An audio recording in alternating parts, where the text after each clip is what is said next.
if Scott Perry is really running the show, and I could be wrong about how he feels about it, but he's been talking so much about we got to get younger, no shortcuts. It's going to take a while. If he's really running the show, then I would think he'd have to look at this and go, yeah, that's not really what we're doing.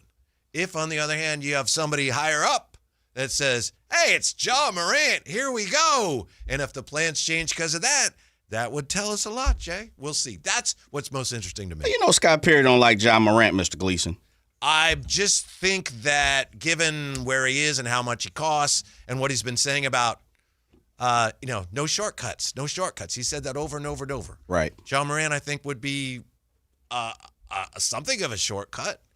So why? Just because he's an established star? Yes. Okay. Yeah. So at this point, now, I know he's not old, and I know you've talked about that. He's not old by any means. Right. But I think that's a shortcut. But if I'm hearing you correctly, and I know you're not speaking for all Kings fans, but if we're talking about shortcuts and we're talking about age, it doesn't matter who the star is. If they're 26 years old, we're not taking them because that's a shortcut because they're over 25.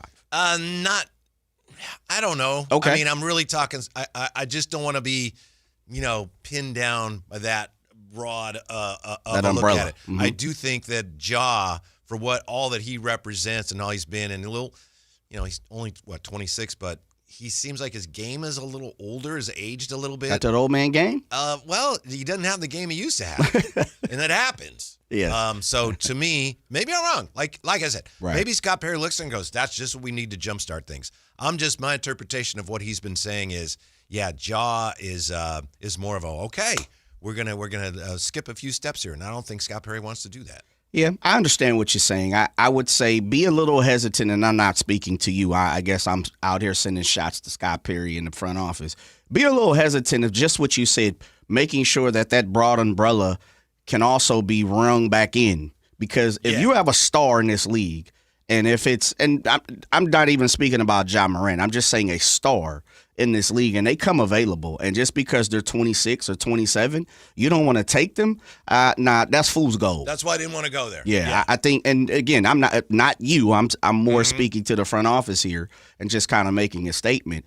A star is a star, and you'd be a fool not to accept a star because they're 27. It'd be different if he was 35. 27, you at least got 5 more years in you. And the way the game is going, we see so many of these guys, Aaron Rodgers and Tom Brady and so on and so forth. You should have a few more years in that. But please correct me if I'm wrong. The name of the game is to win. Mm-hmm. All right. I'm trying to win today. Now, I'm not trying to win 10 years down the road because I think we can all understand that Scott Perry is probably not going to be here 10 years down the road. Well, what he says he's trying to do is build a sustainable winner. So is he trying to win right now? No, not so much. Yeah, but to me, it's not an issue, but it's also something that we need to be a little more cognizant of. Everything I continue to keep hearing is punt the ball, punt the ball, punt the ball, punt the ball. And then in the fourth quarter, you know what? Okay, we're down by 30. Let's go ahead and try to score. That's not the name of the game. But I also understand you have to have a plan. You also have to have some clarity. I'm just saying when it's all said and done, we're looking to win games. Sustained model of success is to the eye of the beholder, to each their own. But if you got a 26-year-old star and he's ready to go, it may not be Ja Morant. I'm just saying, let's make sure we don't just be punting on the guy because he doesn't fit the sustained model of success 6 years down the road. We're doing ourselves disservice. I'm telling you, if Ant Edwards came open right now, we're just going, oh, no, he doesn't fit the model? I mean, come on now. That doesn't make sense. Right, sure, but does it make sense when it comes to Ja Morant? To me, it does. No. Yeah. But that's why I said it's not towards you. Mm-hmm. I'm saying the statement, the blanket, like you said, the umbrella. Right. I want to also make sure that we're still trying to win now. Yeah. I don't want to be Philadelphia and don't win for 5 years or Washington for 10 years. We've already been in that rut. Ja Morant's game has really deteriorated, and maybe all he needs is a change of scenery. I don't know. But his game has really fallen off, and he's been hurt a lot, which that's what I always worried about with Ja, because he would almost literally fly. Yes, sir. It was spectacular. What goes up must come down. Yeah. And I think physically he's unfortunately paid a price for that. You also have the fact that he has had some issues with his coach this year. He was suspended. He's had issues off the court. Those to me are not like, forget it. Those aren't deal breakers. But to me, I don't know that the foundation here, the culture and all that, I don't know if it's steady enough to absorb that. Remember when the Patriots would get players here or there, and it didn't work with all players. And the Warriors did some of this too with some players. It's like we have the culture and we have the veteran leadership where we can absorb some of that. And if a player who's had issues other places, if he's ever going to fit in somewhere, it's going to be with us. And if he doesn't, fine, we move on. But this place, they're still building that. True. That's one of my bigger issues with Ja. Right. I'm not scared off because, he was waving guns around. That's serious, I know. But all right, he still could be a good player, but his game has deteriorated. I don't think he's a good fit when you're still building your culture, and he's really not a good defender. And Scott Perry has been talking a lot about we got to start at that end. So I wouldn't do it, and my guess is, based on everything that we do know, I don't think he fits what Scott Perry says he's trying to do. Yeah, I would imagine so. I don't think Ja's the guy that the Kings would be looking for, plain and simple. No doubt about it. I'm not going to argue that. I don't, I for other reasons as well, and I know you said it doesn't scare you, I truly think it scares the Sacramento community. There are a few guys that probably work in other places throughout the NBA, and I think this holds true for a lot of markets that probably wouldn't hold true in Sacramento. It's just plain and simple. And I say that in the form of, I brought up Miles Bridges. I mean, the dude's a 20-10 machine. He probably, because of the PR and how sensitive the organization can be to the NBA circle and NBA media, I'm not sure he would fit the bill of being a Sacramento King just because of the baggage. With Ja Morant, I think he kind of fits that bill a little bit. I think there's going to be some hesitation of how Kings fans look at him, and if not Kings fans, the organization, because what comes with them. When you get guys like Ja Morant, as you said, the stability, the structure, the know-how, the want to, all of that has to be built in an organization to make sure you handle that. Yeah. Could you imagine if the things that happened with Ja Morant over the last few years happened in a Sacramento Kings uniform? I don't want to, but I could. Right. I feel like we've seen that type of thing. It'd be a little different. Yeah. It'd probably feel a little different. The market is a little different in Memphis compared to here. There's a different set culture that happens in Tennessee and the city of Memphis than it does in Sacramento. And the truth is the truth and the real is real. You can be blind to it if you want to. So when it comes to Ja Morant, no, absolutely not. That's not the person. But I just want to make sure we get a statement out there. Like, if there's a guy that's ready to go, that fits the bill of stability and is not 35, then let's not turn the page on him too quick, because I feel like I hear Kings fans saying that because of what Scott Perry is saying. Well, no, he doesn't. The timeline's not there, and he's 27. Well, I mean, look, we got to think about that too now. Yeah, well, to your point, Jay, just go back to what Jerry Reynolds told us yesterday. He said, timeline is like 2 years from now, you're going to be hoping you're pretty good. So, yeah, you don't want to turn up your nose at somebody who's going to help you in a couple of years. Right. So I agree with all that. The other reason I don't think there's a match there with the Grizzlies on Ja Morant is because, based on what I've been reading, it looks like Memphis is another team that's trying to get younger, which is what the Kings are trying to do. So what does that mean? They're going to want draft capital. The Kings want to hold on to draft capital. Yeah. They're, in a way, we would be competing with them in the rebuild, as far as getting the top picks and getting young players. So I don't see them anxious to take some of the Kings' older assets that they're trying to move, and I don't think the Kings would be wise to spin off some of their draft picks to get Ja Morant here. I just think it's no deal. Yeah. No deal, no match. I mean, it's the same fortune that I think we talked about with Trae Young. Ja Morant kind of fits the same bill. They're a little older than the timeline. They're a little older on as far as trying to rebuild. If you bring that person here, and we call it a shortcut, it's just basically you're building around that gentleman. Mm-hmm. You're building around that player. And is Ja Morant the type of guy that you believe moving forward that you can build a championship contending team with? To each their own. But for Sacramento, personally, I'd take a look. But personally, but I also understand where Sacramento it fits and what Scott Perry has talked about, and B.J. Armstrong's kind of been on record here and there. He doesn't fit their model, for sure. Mm-hmm. I get it. Yeah. Something to keep an eye on. Like I said, if the Kings start to show interest, that could be an indication that priorities are shifting. I don't know anything, but I'm just going to keep an eye on that. Or it could be they like, and see, I think that's what I'm saying is, or it could just be like, yo, I like the player. I don't know if priorities have to shift versus the guy's a star, and I'm interested. Like, I think sometimes it could be that simple, Whitey. Maybe I'm wrong, but I like this guy, and he is a proven star, and albeit he may be in a down slump, a la Chris Webber, some type of issue, I'm not comparing the game. I don't need everyone to be literal. Like I see some people saying, Anthony Edwards is not Ja Morant. No, duh. I understand that. But I'm saying what the fact of that is if you like someone, sometimes it's okay to say, I did say this, but I feel a different way now. We can't change our mind, can't we? We can, okay. But as we're trying to figure out what the Kings are doing, I think that would be kind of an unforced error. Now, if you end up getting a player and he's really good and he helps you, fine. But, as we're all trying to figure out what's going on, you don't want your GM, and I don't think he'll do this, but you wouldn't want him going, I know I said all this stuff to every writer that I talked to about we're in it for the long haul and no shortcuts, but I changed my mind. That just would undermine some of the things they're doing. So I don't think he's going to do that. True. That's why, to me, I think it would be significant. But also, we don't know what we know tomorrow as we know today. Mm-hmm. We don't know somebody right now in the league, and you just pick up Ty Maxey. Ty Maxey could come out and say, you know what? I am tired of living in Philadelphia. I don't want to be here no more. And I don't like playing with player A and player B. And you know what? Just the drive to the arena, I'm tired of the snow. It could be anything. Right. So now all of a sudden, because Ty Maxey, who's 25 years old and who may fit your bill, now all of a sudden we just said, no, I said things to 26 different reporters, but now Ty Maxey, so I got to keep my word. But to me, that don't make sense, man. No, it wouldn't because it's Ty Maxey.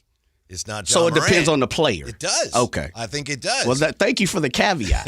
Depending on who the player is we can walk back our comments. Mm-hmm. All right, so we get a mulligan. I just want to be clear now. Yeah. Because what's going to happen? think Ty Maxey and Ja Morant would represent the same things. I'm not. That's not what I'm saying. Let's leave. What I'm saying. Let's leave the players alone. I'm just saying if Ty Maxey becomes available. Well, how can we leave the players alone if you're mentioning Ty Maxey specifically? All right, so it depends. Devin Booker comes along. He's what, 28, 29? Are we interested?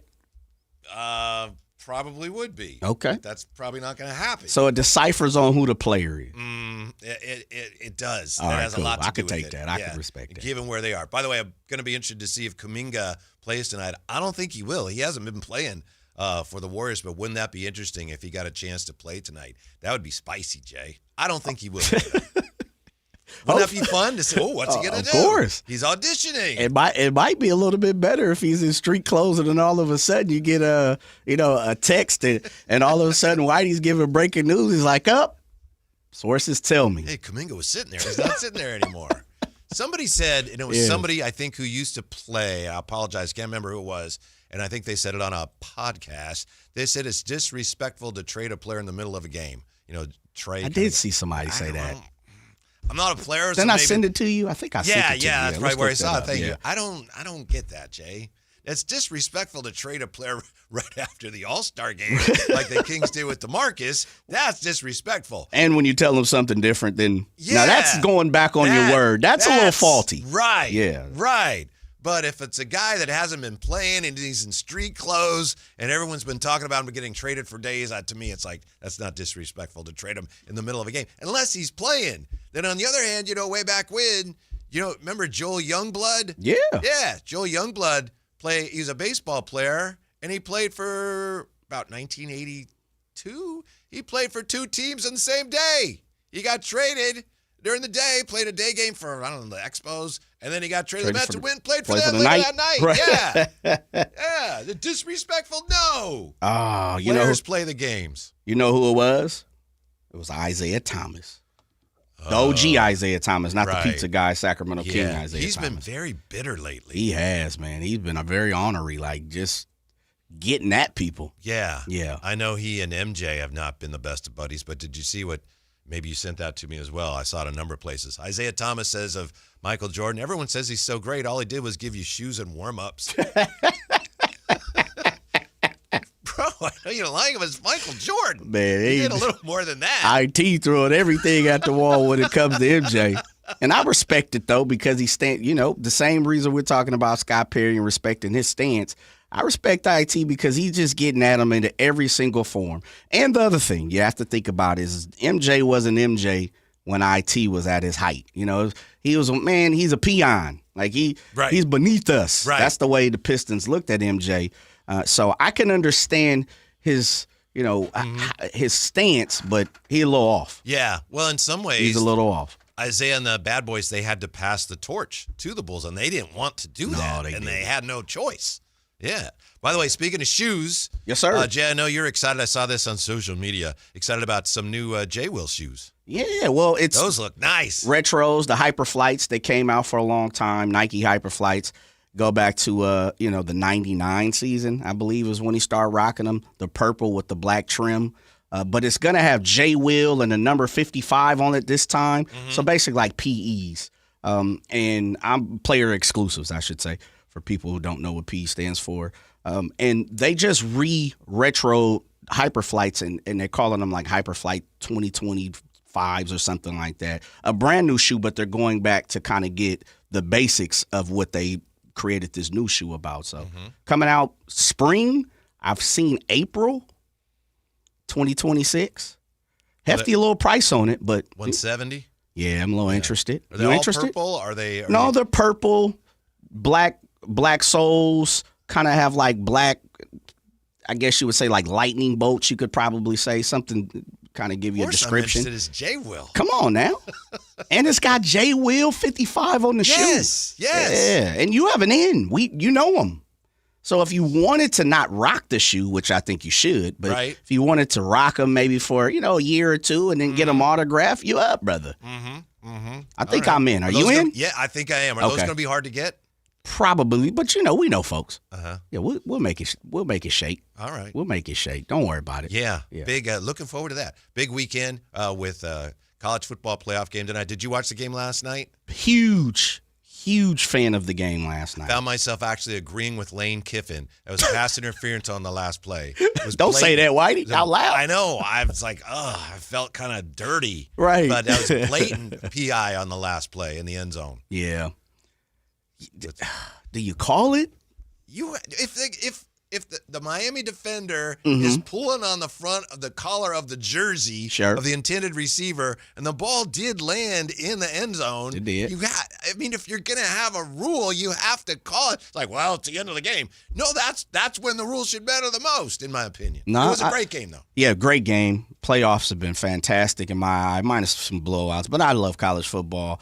Good to see the U kind of kick back into, the spotlight. Yeah. Well, just for the sport, but I understand. If you like them, you like them. You hate them, you hate them. It's not many people like myself was kind of in between. I was pulling for Patrick Willis last night. Okay. Yeah. Okay. I respect that. I think he was there. I think he was. Yeah. Yeah. I can see that. So tonight, some are calling it the Raider Bowl, the Raider Quarterback Bowl? Yeah, it is. Yeah.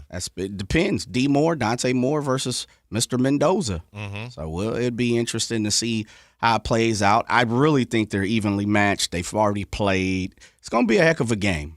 It's going to be, and this is why I like college football playoffs. I don't know if I necessarily need 12 teams, but I'm okay with it. I'm good with it. I mean, look, NFL's all right with it, so why not? Let's do it. They have multiple more. Seems like it's working out. So far, so good. Yeah, and I love the fact that the SEC is just getting slapped. Just get out of here. I enjoy that myself. I'm all about it. Yeah. Chambliss, did you watch the entire game at the house? Okay. No. Well, I watched this fourth quarter. Some of the. Oh, you got the great part.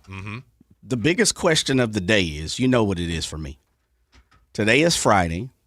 Yesterday was Thursday, which meant Mrs. Gleason surprise. Chocolate chip with chocolate shell. Vanilla ice cream, chocolate chip with chocolate shell. Gotcha. That was the flavor of the night. Chocolate shell. Now explain that. Is that just the sauce? It's the stuff you put over it and it hardens. Hardens? Yeah. Ooh. Yeah. It's like a syrup, but then it's like a chocolate shell in there. Now, real fast, because you remember Dairy Queen used to dip it and then it come out? I think it's the same technology. like we've advanced very far. Yeah, just as soon as you cool it, bloop. Yeah, exactly. Okay. Yeah. So Mrs. Gleason bought this liquid substance that it happens, or she got some type of trick? Okay. Yeah, you can buy it in Really? like a syrup container, and you put it on there. A little cold last night, Jay, so some of it kind of came out a little gloopy, but that's okay. That's all right. You can't be complaining about ice cream night. No, not at all. The Kings and the Warriors tonight, by the way, we have information now. It looks like the Kings may be just about the only team that's really interested in Jonathan Kuminga. I'm sure we'll talk more about that. And when we come back, we'll get ready, speaking of the big weekend, for the 49ers and the Eagles. Rod Brooks is going to join us next, Sactown Sports.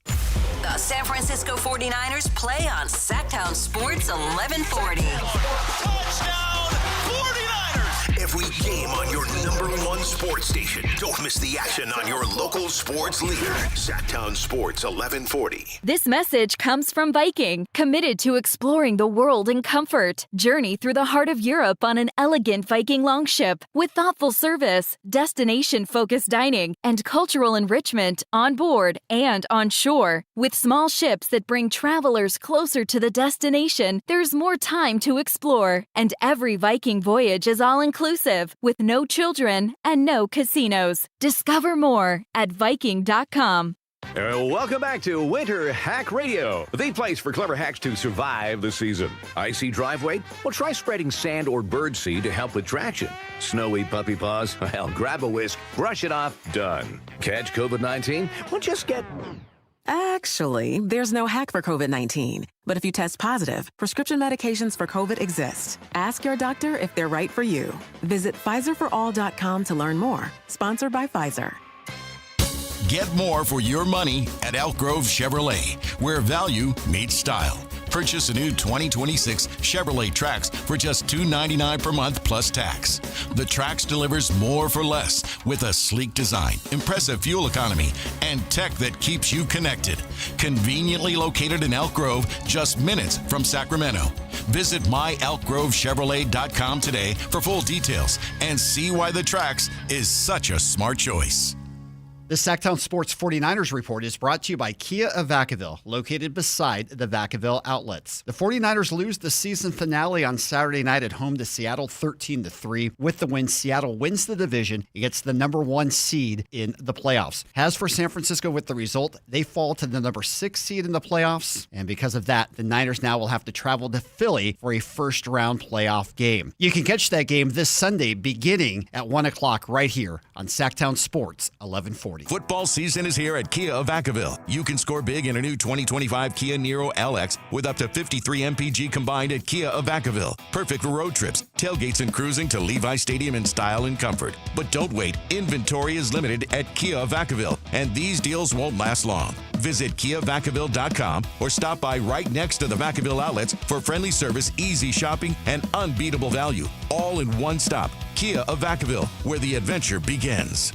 Golf to Go is brought to you by the Hagen Oaks Golf Super Shop. Here's Frank LaRosa. The new year is a great time for reflection, to appreciate all the good things in your life, and to prepare your resolutions, or bucket list as I like to call it. 2026 would be the perfect time to introduce someone new to the game of golf. Let them in on the fun. Or if you never played, it's a wonderful time to start. Maybe go to a driving range, maybe take an introductory lesson. If you're an established golfer, maybe you want to get fitted for a new set of golf clubs. Maybe you want to take some refresher lessons to sharpen up your game. Consider a golf getaway, either with your significant other or a group of buddies. It's a great way to play new golf courses, eat some tasty new foods, and certainly laugh a lot with your friends. If you normally use a golf cart, consider walking with a push cart, or maybe even lightening your bag and carrying your golf clubs. Go back and play where you played your first round of golf, or your all-time favorite round. Remember why you play the game and how much it means to you. Leave the course in better condition than you found it. That's your Golf to Go. I'm Frank LaRose.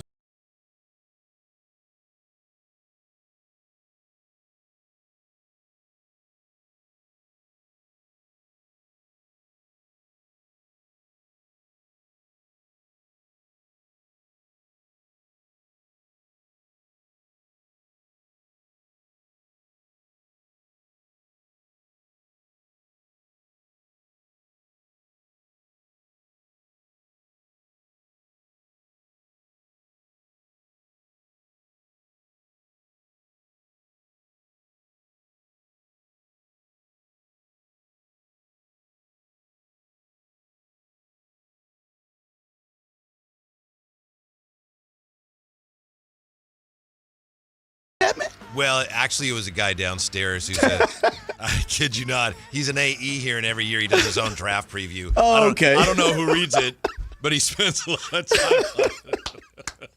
But I'm glad you asked, and I was going to mention that. My bad, man. I didn't mean to. No, I was gonna come clean on that, but okay. I was gonna say, my boy, he knows his stuff. Actually, I've gotten some pretty good information from him in the past. Oh, of course, yeah, man. some inside stuff. So yeah, so that's another angle on this game tonight. Although, what am I talking about? Mm-hmm. We're all going to be watching the Kings, right? Although the football starts earlier, so there's plenty of time. Right, you got time. By the time the football game is wrapping up, we'll be kicking over to see the Kings take care of the Warriors. Mm-hmm. Yep. The comments here on Ja and whether the Kings should even consider it, I think here, quick glance at the YouTube comments, I think it's running about 65-35 against. Yeah. But the 35 are very they feel very strongly trying to about make it. noise. Yeah. Really? 65%, someone's like, I just don't know if he's a fit here. And some of the 35% is, are you kidding? This would be great. He's tremendous. Some people, I understand it's a great point. I don't agree with it, but I recognize it's a good point. Some people are saying, look, when Webb came here, distressed asset, as you like to say, Jay. Mm-hmm. Yeah. I mean, nothing is ever the same, though, right, Whitey, right? There's always differences. I think one thing about Webb was he was still younger than Ja Morant. Oh, yeah. And he hadn't played his best basketball yet. Correct. Yeah, no doubt. And the maturity conversation is to be had, I would imagine. But, Ja's had a few more I'm choosing my words correctly, but he's had a few more endeavors that have caused for a little more concern than, and immaturity standpoints from Webb. That was kind of like the two things we heard about is, he's on that narcotics. And then he's immature. He's uncoachable. Yeah. That was kind of the things we heard about Webb. Ryan Smith pointing out in the chat, Jay out here exposing sources. Yeah, he just blew up the whole thing. I was talking to a scout. Who? Yeah, you got me. My bad. What do you think? What do you think about this? Well, you didn't drop his name, so that's cool. I keep hearing about the Kings building a culture. Where is that happening? When you're a bad team, you have to take risks.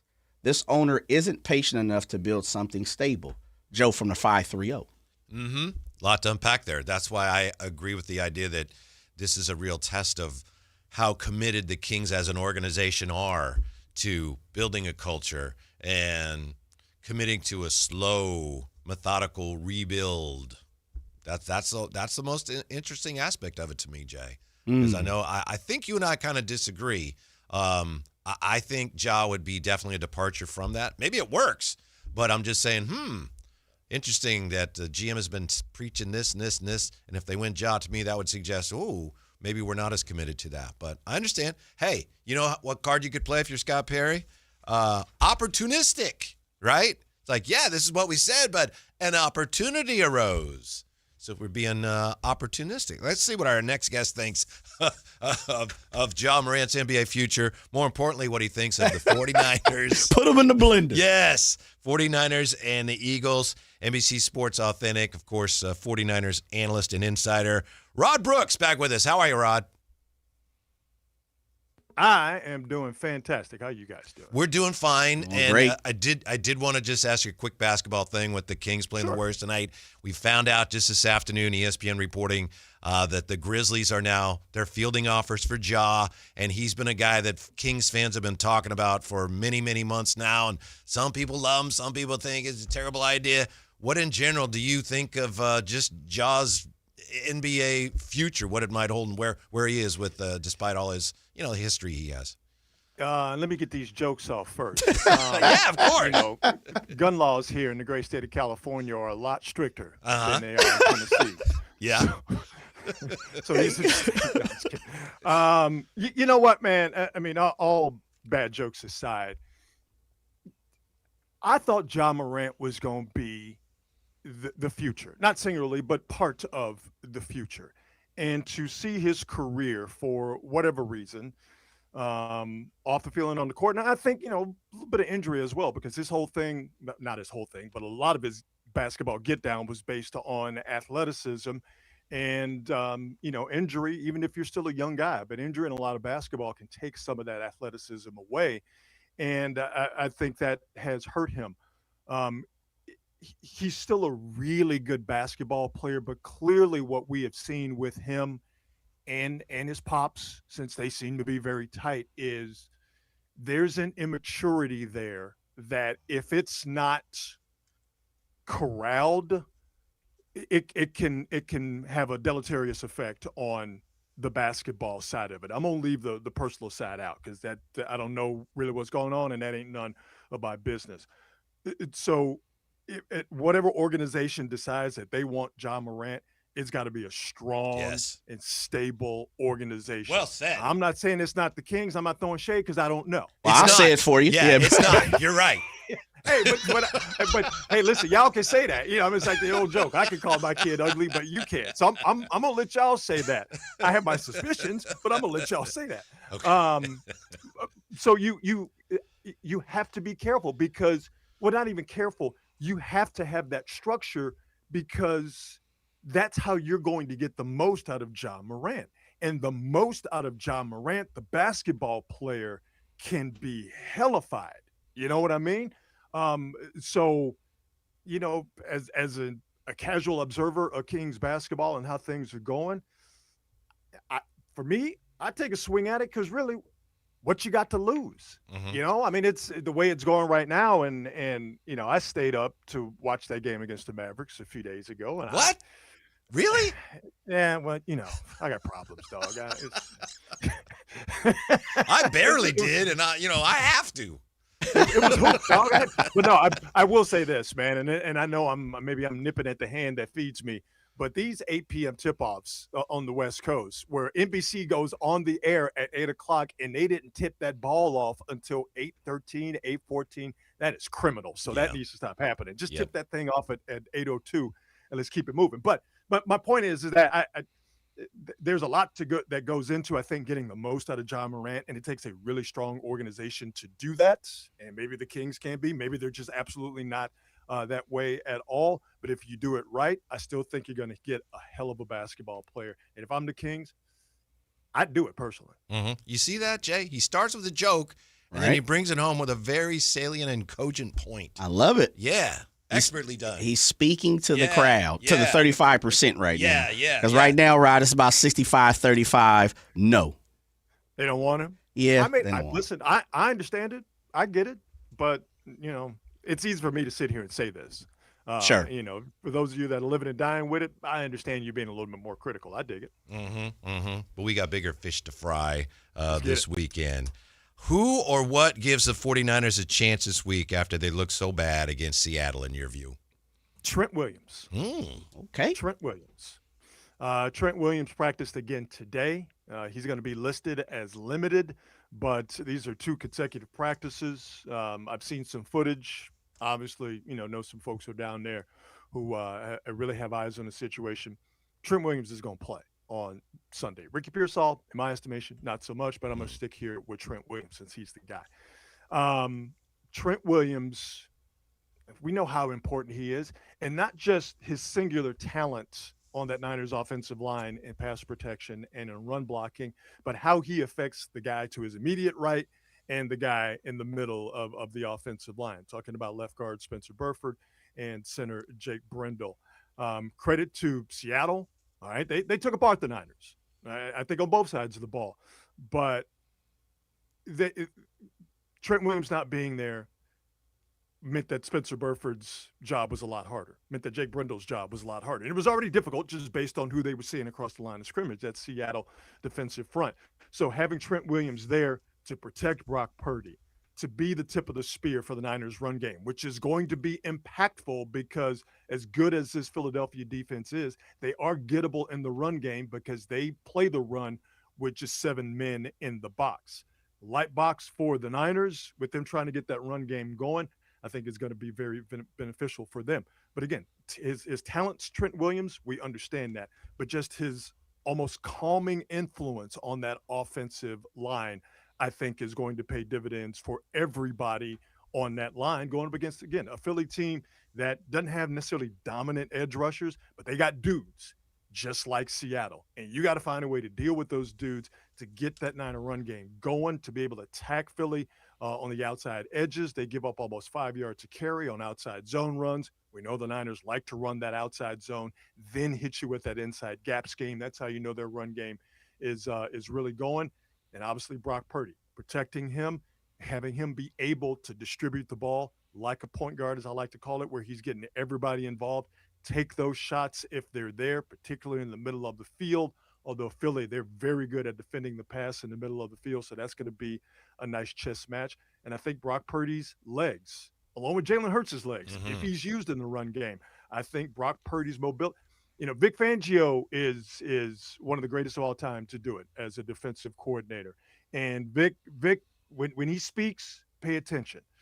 And he mentioned specifically, that Brock Purdy's mobility is something that he is impressed with. And Vic Fangio is like an old high school principal. When he says he's impressed with you doing something, that means he is absolutely amazed with your ability to do something. Rod, you went over a few things, but I'll take the opposite of what Whitey said. Who or what or why will beat the 49ers coming from the Philadelphia Eagles? Immediately you want to say, well, Saquon Barkley, because the Niners' run defense, while it's gotten better over the last 6 weeks, not counting the Seattle game, although you should count it because it was an important game, you'd say, well, Saquon Barkley. But Saquon Barkley, and I think this has more to do with Philly's offensive coordination more than Saquon Barkley. Saquon Barkley, and that run game has not been really good since the Giants game for the Eagles, and that was on October 26th, where he had 14 carries, 150 yards. Saquon Barkley, since that game, only 3 touchdowns on the ground. He's really a non-factor in the passing game, just in case anybody's curious. Only 3 touchdowns and 2 games of over 100 yards rushing. Once against the Chargers, the other against the Washington Commanders. He's had games of yardage totals of 60, 22, by the way, 22 yards on the ground versus the Cowboys, who couldn't stop a nosebleed this year. 56, 68, only averaging 4.1 yards per carry. So while Saquon Barkley is to be respected, and that run game is to be respected until proven otherwise, it's not necessarily the guy. The guy you need to watch for is A.J. Brown, because for Philly's pass offense, which is just as, in my estimation, as their rushing offense, Philly's pass offense, when they get in trouble, and they're not a good team on converting third downs, which is why you desperately need to get them in third and not even third and longs, but third and 4, third and 5. It's just throw the ball up to A.J. Brown and see what he can do. And a lot of times, what can A.J. Brown do when targeted? He can catch that ball.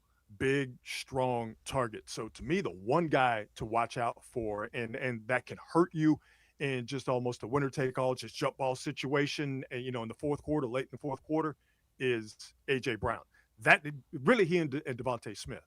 But A.J. Brown is the one guy offensively that I fear, because I don't know if the Niners have anything or anyone that can stop him singly. They can stop this Philly run game. I think that they could get Jalen Hurts into positions to where he's not comfortable and they could take advantage of it. Maybe this will be the game when the Niners actually catch some interceptions instead of dropping them, like Miami was doing last night in the bowl game. But A.J. Brown, and Devontae Smith to a lesser extent, I just don't know if the Niners actually have anything that they can handle with those guys. But I will say this: if the Niners can stop the run with 7 and play coverage with 4 guys behind that, all right, now you got something. If they got to bring somebody down in the box to help out with Saquon Barkley, then that means you got to match up one-on-one on the outside with Smith and A.J. Brown. That's when you might find yourself getting in trouble. Catching up with Rod Brooks, getting ready for the 49ers and the Eagles. You can hear that game here, of course, Sactown Sports. You mentioned Vic Fangio. I've been comparing Shanahan versus Fangio to Harry Potter versus Voldemort. Is that maybe of all the matchups, I know they're not actually playing, but is that maybe the most interesting matchup in this whole thing on Sunday? Yeah, for sure. Because that's why we love sports, man. Fangio, Shanahan, that's good on good. Mm-hmm. Damn good play caller. One of the greatest defensive coordinators of all time. Damn good Niner offense. Very, very, very good Philly defense. Don't get it twisted. That's what you guys were, but I'm not talking down on them at all. I know where Philly's good at, and I see where they are deficient at. But they are so good elsewhere that their deficiencies are not fatal. What I love about this matchup is, they say styles make fights, and I think they make football games. We know that Kyle Shanahan loves to use motion, loves to use check and motion, particularly to try and get the defense to tell them what they're going to do. Not just whether it's going to be man or zone, but just to see if you can get a read on the coverages. Take a guess, and I'm sure you guys already know this. Who's the best defensive coordinator in the league at not letting you know what he's going to do until that ball snapped, until right before the ball snapped? All right, he's got the best poker face with his 11 guys out there, and that's Vic Fangio. It's going to be fascinating because obviously for the Niners, their best way to win this game is to get McCaffrey as many touches as possible in the mid to high 20s, if you could pull that off. And, of course, that comes in the traditional run game, but in the pass game, how do they get McCaffrey on those linebackers? How do they match him up on Zach Ball? How do they get George Kittle, who's probably going to be their outside the numbers threats, with Pearsall, in my estimation, not being on track to play? How do they get Kittle one-on-one with Cooper DeJean? As good as he is, I'll take that matchup. How do they get him one-on-one with DeJean? And how do they get him outside the numbers and to the boundaries to use him in that regard, as they have several times this year? So to me, that is the matchup that everybody's going to pay attention to. But for me, I go on the flip side. It's Saleh and Patullo. Robert Saleh, obviously Niners defensive coordinator, and what he has, that beat up unit, that is the epitome of bend but don't break. They'll give up yards, but they'll get to the red zone and they'll bow up. Like we've seen it. All right. And this Eagles offense, that it's not good, dog. It's just not good at all. I mentioned the run game is not what you would think it would or should be with Barkley and Jalen Hurts. The fact that they don't run Jalen Hurts is wild to me, and haven't done it all year long. Maybe it'll change for this game. I do think once you get to a certain point in the season, you are who you are. So I would be surprised about that. The Eagles are not a very good team in terms of converting third downs. They only convert third downs at a 37% clip. Their pass game is forced at best. There doesn't seem to be anything dynamic or creative about anything that Philly does. So to me, does Robert Saleh, does he have enough horses? And I think he's got the mindset to where he can find a way to really make this Philly offense struggle and suffer and maybe choke it out. But then the flip side is, of course, what? How do the Niners score points? Philly only gives up 19 points per game. How do the Niners get to 20 points? That's the trick. So both sides are fascinating, but obviously the headline, the heavyweight fight, is Shanahan versus Vic Fangio. Joined by RB Rod Brooks of NBC Sports Bay Area. Rod, the linebacker hall for the 49ers right now, sees Eric Kendricks, Mr. Wallow. How much will we see Kaiser White? No, they just brought him in this week. And if not Kaiser White, who are we going to see this week for the 49ers? And could I maybe just, because I was going to ask about that too. Oh, go ahead. Both you guys. Am I crazy? Is there Eric Kendricks? Is there a chance he might be okay? I mean, he was a pretty good player, right? Yeah, at one time. For a long time. Yeah. No, you're not crazy at all, Whitey. Because you see it. You saw it in the Seattle game. Yeah. It was, first and foremost, let's give Tatum Bethune a lot of credit. That is a very hard position to play.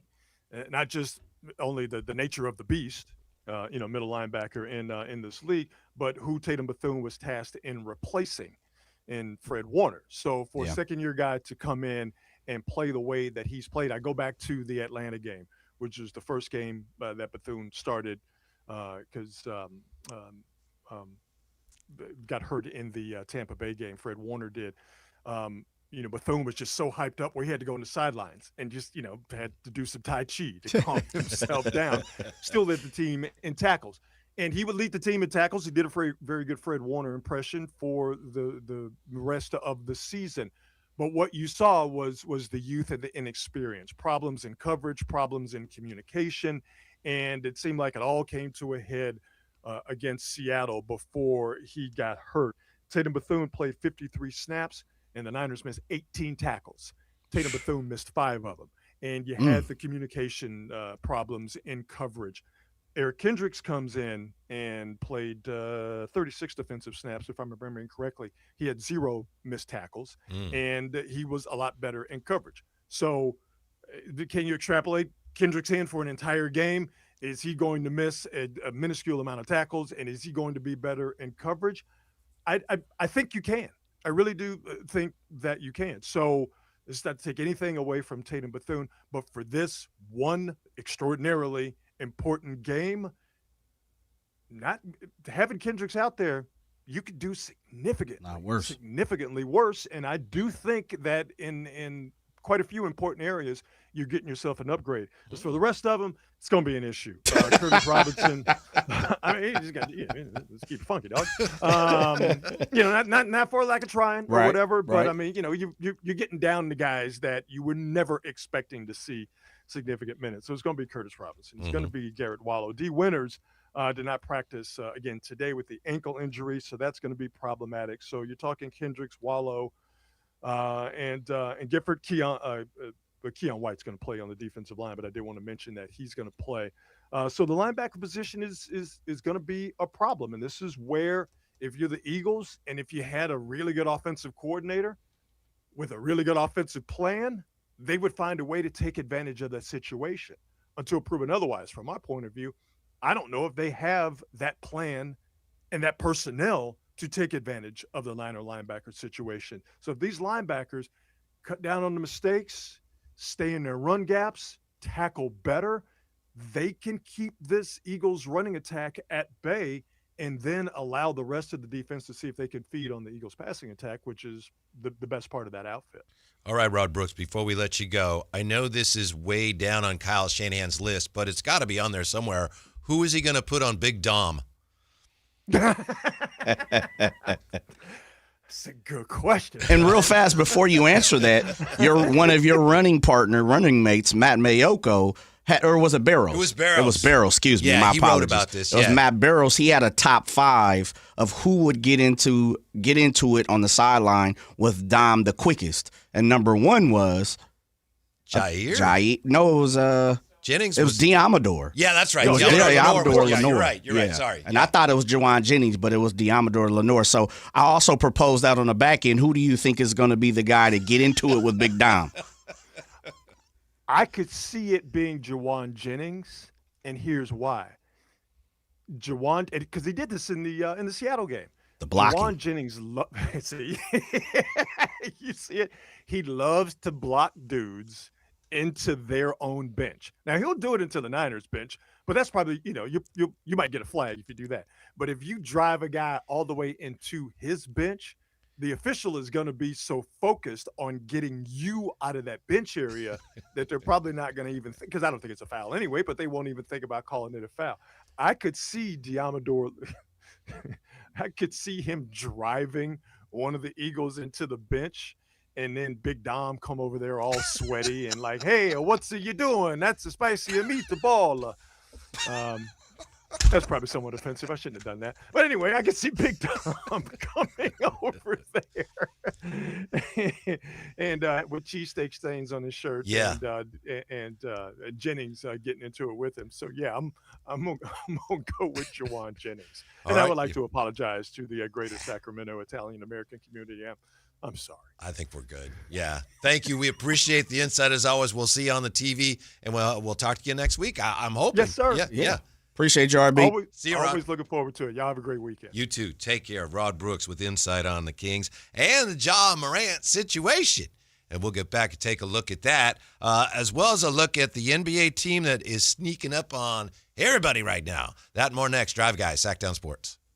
This is a special alert to all Americans who own a vehicle with less than 200,000 miles with an auto warranty about to expire or with no warranty coverage at all. Due to a decline in the economy, CarShield is announcing a low-cost month-to-month vehicle protection plan that is now available to the public to save any driver out-of-pocket expenses on future auto repairs. Call now to find out how you can pay almost nothing for covered auto repairs. Yes, you heard that correctly. Pay almost nothing for covered auto repairs. An open phone line has been established for all drivers to call for a free quick quote. Call 800-292-4541 now. Drivers who are covered will not have to pay for covered repairs again. This protection plan is at an all-time low. Additionally, drivers who activate this vehicle protection today will also receive free roadside assistance, free towing, and car rental options at no additional cost. Call us for your free quick quote today. 800-292-4541. That's 800-292-4541. What do you have to lose? Call 800-292-4541. Again, 800-292-4541. Happy New Year, Susan. I really appreciate you picking up the bill for lunch. I'm happy to. One of my New Year's resolutions is being better with money. So I've started using Upside, the free app that pays you cash back for buying gas. Wait a minute. Are you saying you actually get paid cash when you buy gas with the Upside app? Yes, I earn cash back just for buying the gas I was already buying. Does that actually add up to anything? I'll make $200 to $300 this year. Wow, that's serious extra cash. I'm downloading the Upside app now. Download the free Upside app now in the App Store or Google Play and start earning cash back on everyday gas purchases. Use promo code RIDER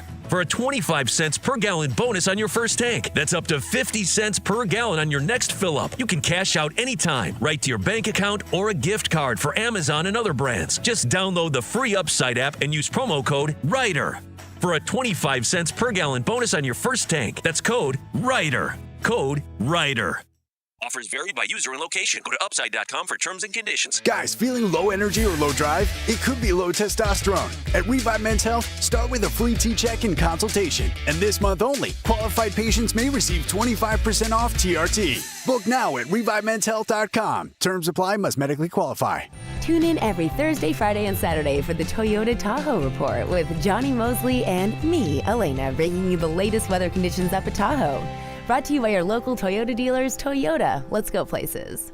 Celebrate the new year in style with a new Honda from Stockton Honda. Whether you're shopping new or pre-owned, Stockton Honda has the selection and savings. With new Hondas in stock and ready to go, now is the time to save on your favorite Honda in person or online. CRV, HRV, Pilot, Accord, Civic, and Ridgeline. It's a new year with endless possibilities. Get the deals that make it easy to say yes. Upgrade and save today at Stockton Honda. Anytime, anywhere, it's all here.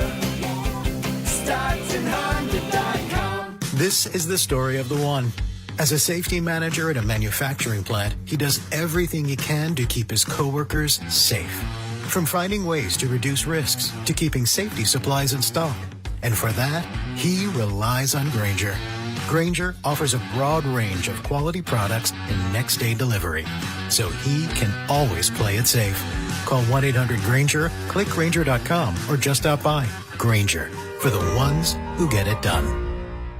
Hi, this is Greg Papa. Disasters hit every day. If your home, business, or building has suffered from any disaster, SunPoint Public Adjusters can help. SunPoint prepares, presents, and negotiates your claim with the insurance company, working only for you, making sure you get everything you're entitled to and letting your focus be on what's most important, your family or your business. Call SunPoint today at 888-247-7865 or contact us at sunpoint.us. SunPoint Public Adjusters, the gold standard in public adjusting. License number 2N14884. Finding great candidates to hire can be like, well, trying to find a needle in a haystack. Sure, you can post your job to some job board, but then all you can do is hope the right person comes along. Which is why you should try ZipRecruiter for free at ZipRecruiter.com/free. ZipRecruiter doesn't depend on candidates finding you. It finds them for you. Its powerful technology identifies people with the right experience and actively invites them to apply to your job. You get qualified candidates fast. So while other companies might deliver a lot of hay, ZipRecruiter finds you what you're looking for. The needle in the haystack. See why 4 out of 5 employers who post a job on ZipRecruiter get a quality candidate within the first day. ZipRecruiter, the smartest way to hire. And right now, you can try ZipRecruiter for free. That's right, free at ZipRecruiter.com/free. That's ZipRecruiter.com/free. ZipRecruiter.com/free. ZipRecruiter. When value matters, Elk Grove Chevrolet delivers. Right now, purchase a 2026 Chevrolet Silverado for $4,500 off. The Silverado 1500 stands out with legendary towing power, a bold new design, and the dependability you expect from Chevy. Visit myelkgrovechevrolet.com for full details. Don't miss your chance to drive the new Chevrolet Silverado. Stop by Elk Grove Chevrolet today and experience quality that goes the distance. KHD1 Sacramento, KYMX HD3 Sacramento. From the Power Business Technology Toshiba Studios. Sactown Sports 1140.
One of Emmerich jerseys, not one of his jerseys, like when he played high school. Yeah, from his store, right? Malik jerseys, things really? like that. So, yeah, I think I heard that on. Are we eligible? I don't think I am because you probably have to be there, and I don't think I'll be able to because I'll be here. But I don't see why you can't sign up. What if I drop your name in there? You be my representative? Yes, I was going to say, just like a lottery, if you win, I'll accept the award on your behalf. I think that would be great, but, people would say, hey, you can't win, he works there. So you'd have to say Stretch Bergmeyer. Then no one would know. No problem. Yeah. Yeah. And what was the first one they asked you to be? Oh, what was that one? Well, the traffic was Officer Mike London. Mike London, yes. Mike London. Maybe I'll go Mike London. Because they said, what's your middle name, Michael? What was your mother's maiden name? Lundberg. London. All right, you're Officer Mike London. That's how they did it. Maybe we go that route. Yeah. Officer Mike. Yeah. Thank you for your service, Officer Mike, wherever you are. We appreciate it. Angie, are you going to Roosters today? Yes, I'll be there. Angie's going to be in the building too. Go. Yeah. Mm-hmm. What's the go-to meal at Roosters, Angie? It's my first time. Oh wow, we got a first timer. Tremendous. You're gonna explore? Yeah, I've been there for breakfast. Not that location, the one over by Sac State, East Sacramento. But I haven't been. Yeah, I haven't been there. Okay. I haven't been there. So me and Angie will be experimenting together. As All she right. said. My understanding is this. I don't think this is going to be like the only time we'll be out there, but that's, That's the only time you said? No, I said I don't think this is the only time we're going to be out there. Oh, there's My multiple understanding is times? I think it's something that's being looked at closely. I love it, especially as the weather gets a little bit better. Yes. Come join the Drive Guys live and direct. Yeah. From Roosters on the River at Garden Highway. And tonight, Jay and the High Flyer and Angie will be out there. Yes, all three of us. Yeah.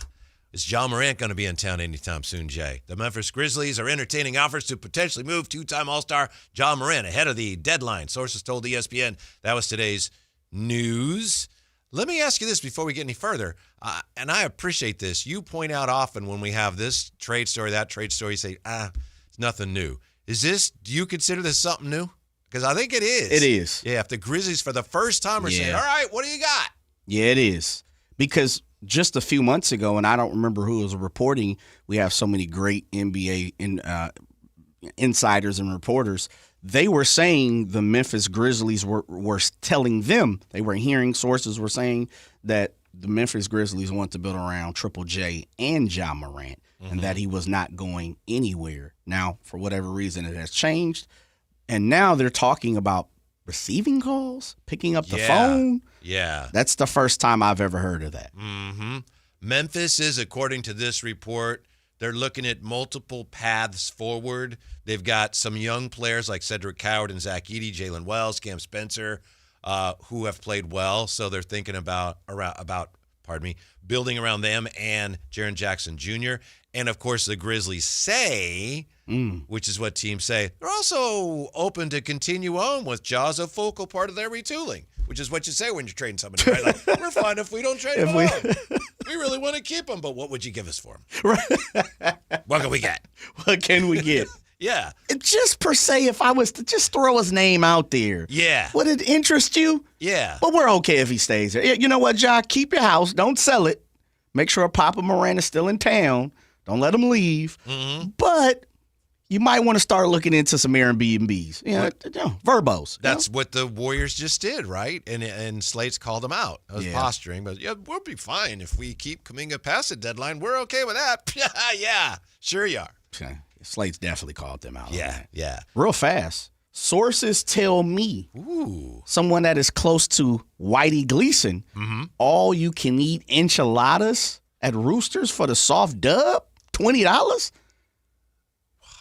I had not heard that. Sources, I won't expose my sources. You look into YouTube. Sources tell me, someone close to Whitey Wood, Stretchy B, says you can get all you can eat enchiladas for $20. Wow. What? Man, we're definitely going to be doing a lot of things out there. We'll be doing a lot of shows out there. Love enchiladas. Yes. Man. Thank you, Jay. Jay Woods. Yes, sir. Oh. Sources. Mm-hmm. Jay Woods said he's going to be out too. An unimpeachable source right there. Absolutely. Bad job by the powers that be to not to have the drive guys out there right now. Why could we not be there already sampling and taste testing for people? It's a good question. Man. I don't have the answer, but I'm sure we'll get a glowing report from you on the way things go tonight. Absolutely. And then we're just getting started with this. Very true. Yeah. The Grizzlies, of course, traded Desmond Bane to Orlando last offseason. They got 4 unprotected first-round picks and 1 first-round swap. So they have a lot of assets. They have 9 first-round picks. They have 6 second-rounders moving forward. They have their first rounder in each of the next 7 drafts. So they've got a lot of wiggle room, and the war chest is full. So what is it they'd be looking for? I've been assuming that since it looks like they're trending towards getting younger, that they're going to want some young assets for Ja Morant. Maybe not. Maybe they don't really need it that much. So I know from a Kings standpoint, it's easy to think, well, the Kings, maybe they could trade. You know how we are as fans, Jay. Let's trade them. What are a bunch of things that we don't really want? Let's give them Zach LaVine and we'll give them Malik for 6 first-round picks. Right. I'm just not sure what the Grizzlies would look at from the Kings. And, of course, it's the other way around. The Grizzlies are saying, you got to make us an offer. What would the Kings have to offer that the Grizzlies would be interested in if the Kings are interested at all? Yeah, it would be draft capital. But the way Shams reported is saying, and I saw Chris Haynes reported, is just what you said. Number one, call us if you're interested in Ja Morant. We're not calling you. Hence we don't necessarily want to get rid of him, but we're listening to offers right now. Yeah. Right? That's the worldwide. Let us know what you have. We're here to bargain. If we don't like what we see, no sweat off our back. We'll keep moving. That's a song, by the way, 1975, Sugarloaf, Don't Call Us, We'll Call You. Really? Yeah. Okay. Yeah. The second thing is I think it begins with Keon. Keon's probably the first piece of the pie. Okay, listen. Memphis, let's just start with Keon. You interested? Probably. Young, defender, little opposite of probably what Ja Morant is. Can shoot, 3-and-D guy. Not in the mode of Jalen Wells, but also, similar. I can see similarities. Let's start there. I think you definitely would have to give up some capital.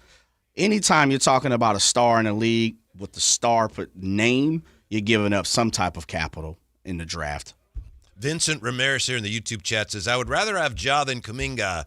He at least showed star power, but I would rather pass on both. I can understand that. Yeah, I'm having fun talking about it because, we just talk about the same things over and over and over. And now we have actual news that the Grizzlies are listening to offers. And as you said, Jay, there have been reports that, well, maybe you were talking about some other report, but there have been a lot of reports that Kings have been keeping an eye. Even Sam, I think, wrote, Kings are keeping an eye on the Ja situation. So maybe they will have interest. I personally would have no interest. None whatsoever. But it's something to keep an eye on. 339-1140, 1-800-920-1140. Hey, JR's been hanging on. What's up, JR? How are you? Look at you dropping a Sugarloaf reference. Don't call us. We'll call you. Yeah. What about all your other alias names, too? You got Toombra. He could use Toombra.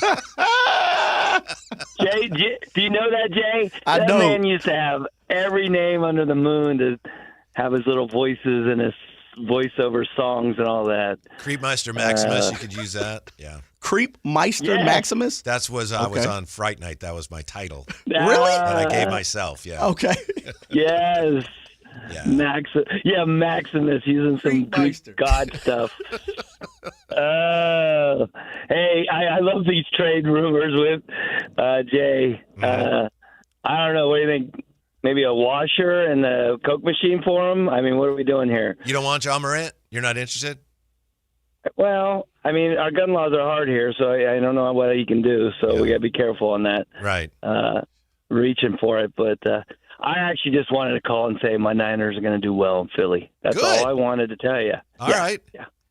I want you to listen because Draper says he's going to, I'll come on Monday. And if he does and things go the way we need you to call in and after the 49ers win and just check in on him. Do a wellness check. The last Kings game, I actually talked to him for a little bit when he was up there with Deuce and Mo. And I did drop a little, hey, we'll probably see you. That was a guess 2 weeks ago.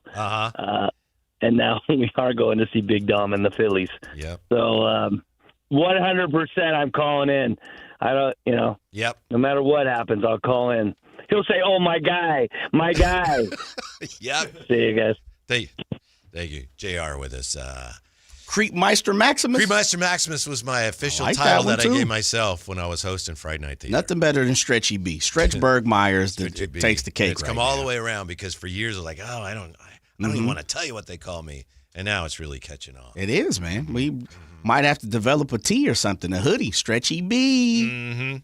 I like it, man. Maybe one of those wristbands, Stretchy B wristband. Hey, minus the cheating, go Lance Armstrong. Who would you rather have if you had to have either Kuminga or Ja? Which way would you go? That's a tough situation. If I'm the Kings or just personal? You're the Kings, yeah. If I'm the Kings, I'd take Kuminga. Just because he fits the timeline, and I don't think you have to give up as much as what you're going to have to give up for Ja Morant. I think Ja Morant will pull at least 2 first-round draft picks. I could be out my mind. You could say, Jay, what are you talking about? I truly believe he has star power, and I'm a little spread out throughout the culture in the NBA. When it comes to shoes and dress and where you see these players outside of the court, Ja Morant has star power. He truly does in the NBA. His shoes right now, the Nike Ja 3s, I mean, those things are everywhere. So many people are calling these shoes like super classic, ready to be made classics. Like, those things matter. And as much as you're like, we don't care about that. We're talking about basketball. We're talking about on the court. And this is something DeMarcus Cousins, DMC, kind of went through here a little bit in Sacramento. He has star power, meaning Ja Morant. So it's going to take at least 1 to 2 first-round draft picks. And they could be 2046, down the road, whatever you want to call it. But I think it's going to take that. If I'm the Kings, I'm probably looking at Kuminga because we hear they're still in the fight. And it sounds like, as you alluded to a little earlier, it may be them and them only. They're the only ones in the ring. Yeah. We're still here. We're not. Who are we fighting? Right. We're fighting ourselves. So yeah, you never bid against yourself, right? Yeah. With Memphis, you're probably 2 first-rounders. You're probably talking Keon and Malik Monk. That's probably like a start. That is such a great question because I admit when it comes to how many firsts for a guy now in the NBA, I don't have any idea. You go back to when Donovan Mitchell and Gobert were about 4. Danny Ainge got a 4 or 4+ for both those guys. And then, Trae Young, no draft capital whatsoever. Desmond Bane, 4 number ones. Mikal Bridges was 5? So I just don't know. It's I upside don't know where down. the scale is anymore. Yeah, it's upside down, isn't it? I think. Because and we saw Luka. What did Luka brought none. Was it one or none? Was it one? I thought it was none. Okay. Yeah, exactly. But that's a great example. So it's, those type of, like, how does Luka bring none but Desmond Bain? And I love Desmond Bain. Love Desmond Bain. Exactly my point. It's Yeah. Like, so how many firsts for Ja? I don't have any idea. Two firsts. How we do that anymore. Right. 2 firsts, somebody's got to send me to tutoring to get it up, right? Yeah. 2 firsts, Malik and Keon, and then you got to make the money match, which you'd probably throw in a Sarge or something like. And I don't know what Ja is making. Bad job by me. I think it's in the high 30s. It's a lot, but it's year to year, it's pretty manageable. Well, let's look at it. Because he did not qualify for a Supermax. Right. Yeah. I thought it was around like 35, 36, 37, 38. Mm-hmm. Let me look that up real fast for you, Whitey. Why you obliviate? Well, I'll just say this, Ban to the Young with an interesting point here. He says, remember 3 years ago or so, there was a competition between Fox and Ja a bit. I'm not opposed to Ja. He has some firepower behind him. Nothing could be as vanilla as Levine has been. If you brought in Ja, this is kind of rough around the edges, but I think it's true. He'd kind of be your Fox replacement. Yes. Like we were building around De'Aaron, he's gone now. All right, this is the guy we're building around now. So Ja, Zach, and Domas with Keegan.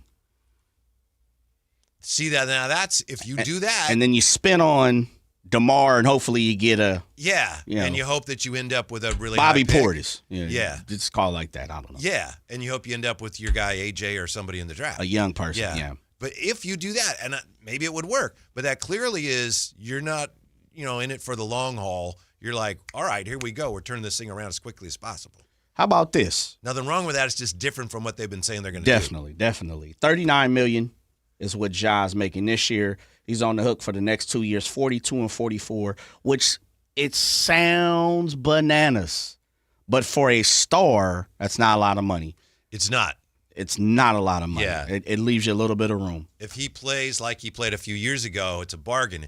If he continues to play like he's playing this year, it's a little dicey. He's at, 19 a game, which is his lowest points per game, but his shooting is just dreadful this year. His shooting has fallen off the charts. Some of that may be because he's struggled with the new offense. His three-point shooting, I think he's under 30% so far this year. Oh, wow. To look that up. Banter the Young said that's like Levine's contract. No, sir. That's $10 million more. Yeah. It's a little more manageable, a lot more manageable than Levine's. So I still think, just looking at the comments here, just holding the finger up to the wind, I think the majority of at least the fans that are responding to us, I think, are against it. But the people who are pro-Ja are strongly pro-Ja and really like the idea of making a run at him here, Jay. I prior to, and it sounds crazy because maybe prior to today, I would have said I'm all Ja. I'm all in on Ja. Mm-hmm. But you made a great point in the form of, is this a shortcut, and is this taking a step back from what Scott Perry has been talking about, and is this falling into the same rut as the Sacramento Kings have done consistently and over, and then if, as much as I've argued on the opposite side, that if a star comes open, becomes available, Ty Maxey, Devin Booker, something of that nature, you need to jump at it, but it technically goes against everything Scott has talked about, and it would open the floodgates for critics to say, here goes Vivek, even though it could be all about Scott Perry making the play.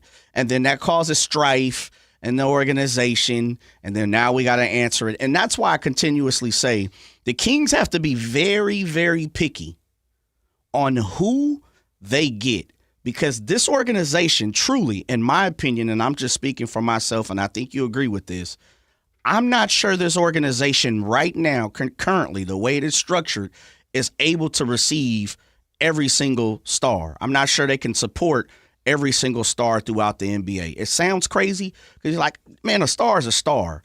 But the organization's it's finicky right now. It really is. I know that you can't just judge all players the same way, and you have to make allowances. Like, I'm talking about the 6 pillars. Scott Perry has the 6 pillars. So you would like to take those and kind of hold those up to every player you're interested in acquiring, and hopefully he would hit on a number of them. Not everybody's going to hit on all of them, and some exceptional players you may have to make allowances, like he doesn't do this or that, but man, he does that really well. I just don't see John Moran as a guy who really lines up well with many, if any, of Scott Perry's 6 pillars. And there's also this. Ja, just throughout his career, the most games he's played in a season is 67. Man, that's not a lot. He's kind of slight. He's not weak, but, he's not thick. Yeah. And he has, flown through the air at times. And what goes up must come down. He has a tendency to get hurt. I fear that it's taken a toll on his game. This year, he's at 19 points a game. He's shooting .401. Oof. That's the field goal percentage. From the three-point line, he's at .208. 20%. And he's never been a great shooter. He got that up to 34% one year. So it looks to me like this is a guy that age-wise he's okay, but it looks like his body and his game may be aging a little prematurely. I hope for his sake they're not. But for my sake, I just don't want to hitch my wagon to that. Understandable. I totally understand. Real fast, I saw, as you said, a impenetrable source. Unimpeachable. Yeah. Oh, you said unimpeachable. Jay Woods doubled down, walked it back and said, sorry, guys. Roosters, all-you-can-eat enchiladas. It's Wednesdays. Okay. Not Fridays. All right. So, oh, man. But, okay, thank you for the information. You're telling me there's a chance. There's an opportunity. I think, last time I checked, we do shows on Wednesdays, don't we, Jay? Yes, we do. Yes, we do. So, line it up, It's all good. But both frustrated and angry. A little bit. I'm a little frustrated and angry now. But I just want to make sure we get that out there because we want to make sure we keep the information as spot on as possible. Now, I wanted to see what you thought of this. Anthony Edwards last night. The Timberwolves are kind of sneaking up on Yeah, sign me up. And, yeah. Oh, okay, just checking. I really appreciate that they had a moment of silence for that shooting victim in Minneapolis. Yeah, congrats. Yes, thank you. No doubt. Minnesota Timberwolves. Absolute Minnesota, yeah, no doubt. I mean, they've been through a lot there. I think Ooh, Coach Finch said, well, we have another unspeakable tragedy in our community. Anthony Edwards, the 3rd youngest player in NBA history to reach 10,000 career points. Is that a thing, Jay? He's 24 years, 156 days old. It's a thing. The only 2 that got to 10,000 career points younger were LeBron and Kevin Durant. Dang. That's saying something. Yeah. He's balling. One of the things it's saying is that he started really young. He was really great. Yeah, 1 year out of Georgia, right? 19 years old. Saw the talent in him, and he's 24 now, I think. I'm all in on Ant. Is he available? He's 24 years, 156 days old. Yeah. I don't think he's available. Okay. Can we call just in case? You could call, I guess. But here's the thing. Not only is he continuing to put up points, the Timberwolves they've won 4 in a row. They've won 7 of 10. They're now 25-13, and they, as we speak, are 4th in the West. Man. They're sneaking. Yeah, they're sneaking up the rung. They're a half a game behind Denver for the 3rd spot. They're a game and a half behind San Antonio for the 2 spot. Both of them leaking oil. Yeah. Denver and San Antonio leaking oil. I'm saying it right now. They're leaking oil. So that's a club that I have to admit, I'd looked at them and thought, yeah, maybe their best basketball's behind them, and maybe it is. But they're on a nice run here. And they're also, one of the things I look at, Jay, an NBA team, is how they doing on the road. And they're 14-6 at home, and they're 11-7 on the road. Balling. Yeah. Yeah, winning record on the road means good things. Yeah. OKC on the road, 13-4. San Antonio, 12-6. Denver, 15-7. Wow. Minnesota, 11-7. The Lakers are 13-6. Sacramento, I don't need to say it, do I? No, don't say it. Okay. Don't say it. Don't speak it. Don't do that, Whitey. It's all positive vibes on a Friday now. Hive and Bertine. But that's okay, because this year isn't all about. We know that we're got not the hives, huh? Yeah, Hive and Bertine. We're not worried about winning games so much this year. That's what we've been told. Yeah. That's what we've been told. Eric from Fat Cat, shouts out to Fat Cat with those fantastic, delicious cookies. Yes, the best. The only ability is availability.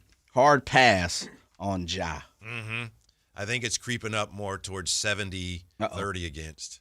Don't you get that sense? Probably. Yeah. Probably. We do not line up with Memphis because we should not be giving picks. That's Curtis. Shouts out to Curtis. I agree with that 100%. Man. That's not Curtis Hicks, is it? I don't think that's Curtis Hicks. No, I haven't heard from Curtis Hicks. Yeah, I think that's Curtis, softball Curtis. Oh, okay. Yeah. Kings aren't in a position to be super picky about these potential trades.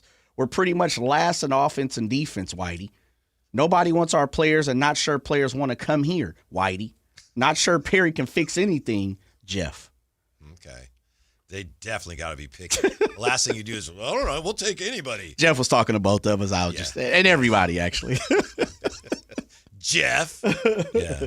All right. The conversation continues, of course, as we roll on. Also, can you believe this number on quarterbacks making their playoff debuts? I think it may surprise you. It may shock you. Next on Sactown Sports.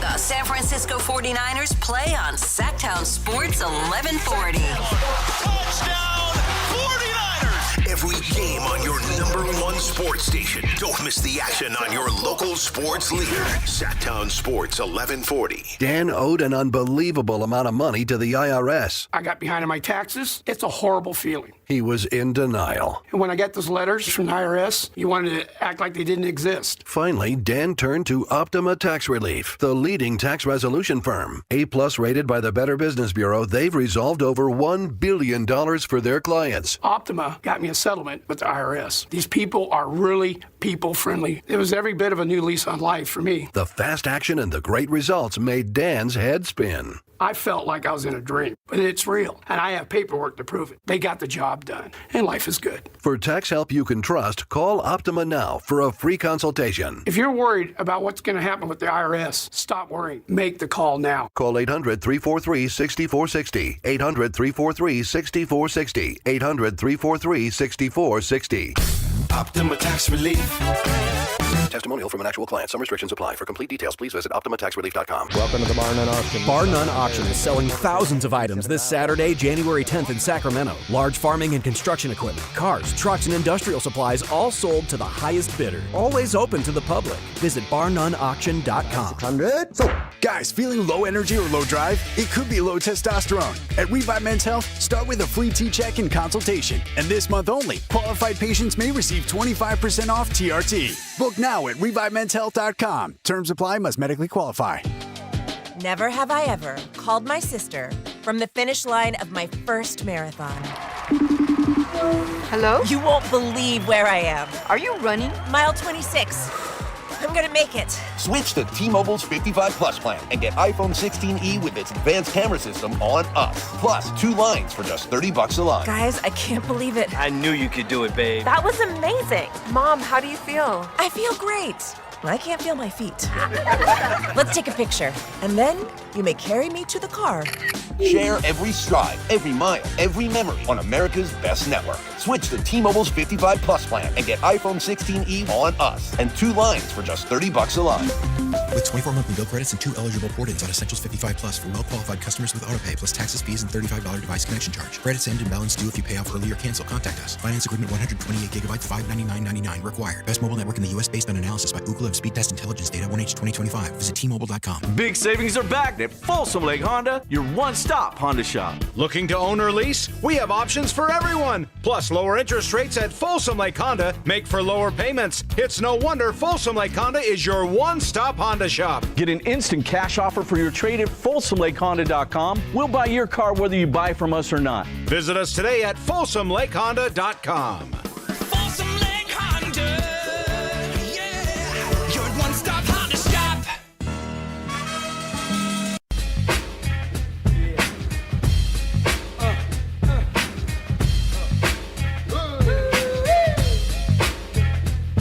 Your flagship station for the Beam Team, Sactown Sports. Yeah, the Kings and the Warriors tonight. And, of course, we got a big, fat pro football weekend. Big, fat football weekend starting with the NCAA playoff game tonight. Tomorrow, Rams-Panthers in the NFL and Packers-Bears. Sunday, Bills-Jags, 49ers-Eagles, Chargers-Patriots. And then Monday, we got the Texans against the Steelers. One of the best pro football weekends of the whole year, in my opinion. Yeah, I'm with you. Are you beside the Niners? What's the the go-to game for you this weekend? I'm really intrigued by Bills Jags. That's mine. Yeah? Yeah, that's mine. I think I saw something today about Josh Allen and the quarterbacks that he's beaten in the playoffs, and they weren't, let me tell you, they weren't superior to who he is. They were some names and some guys that probably shouldn't have been there once or twice. But I'm interested to see if the Bills can really step on the gas pedal, the petrol, and make it to the Super Bowl. And then the Jags, I don't know what to make of the Jags. They're probably figuring some of that out themselves, with new coach, and they get after you. They have an excellent pass rush, but they play a lot of zone, and Josh Allen does really well against them. Yeah, he tear that up. Yeah. Because as much as you drop back, I'm going to go and take my 10 and 11 and 12, all points and times. And his arm is so strong that if you find a pocket, he's shooting it straight to the receiver. Mm-hmm. I'm also excited about Packers and Bears because I think I read that it might snow. I did. It is supposed to snow. Yeah. So you're all about the snow game? It's kind of fun to watch a game in the snow. And I'll just say this because I see Ramsey behind you. The Packers are going to kill him. Well, go ahead and prognosticate the score. What's the score? What you thinking? 37-13, maybe? Woo!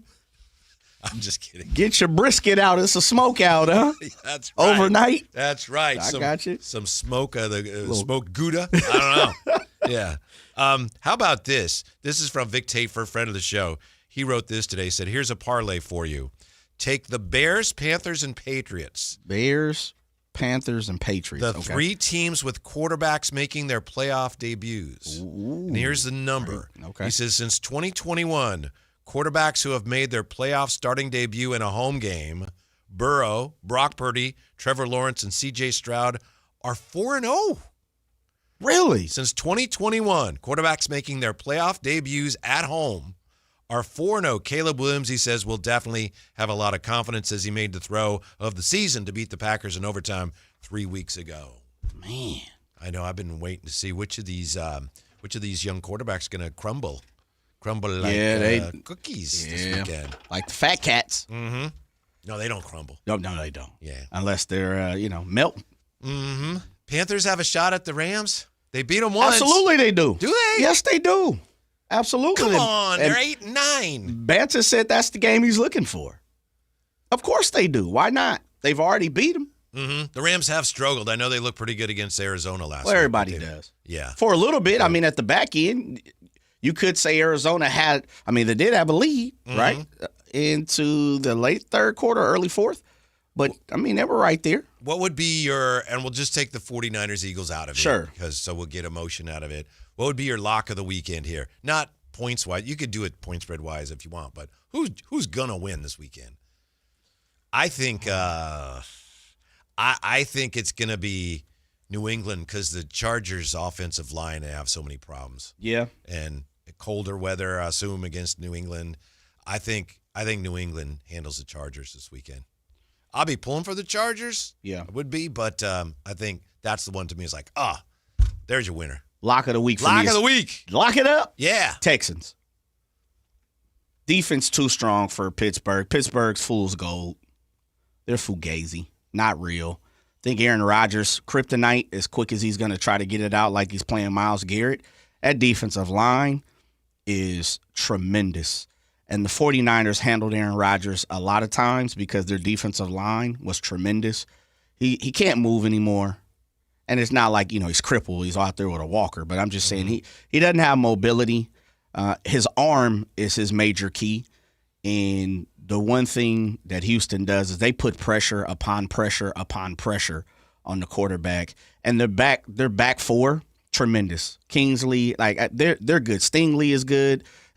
I mess with them. I think Houston has if they can figure it out, meaning if C.J. Stroud, and he hasn't played bad, but if he figures it out and he has a playoffs for a march in the playoffs, or he does some special things like I believe a lot of people think he can, I think the Texans have a shot. That defense is quite frankly, one of the better ones that I've seen in the last 10 years. If I'm not mistaken, C.J. Stroud, he's been a little underwhelming in the views of many people over the last couple of seasons. Yeah. But my point is he takes care of the football. He does. Yeah. He does. But, Jay, because the defense, you don't have to do anything, Yeah, right? Well, not like that, but don't give him no extra chances. I could have sworn you were standing right there a few days ago when we talked to Charles Davis, and he said, "Oh, did you see the Steelers against the Ravens? Oh, watch out for the Steelers." Were you not sitting right there? I was sitting and standing right here. And Yeah. I got nothing but love for CD.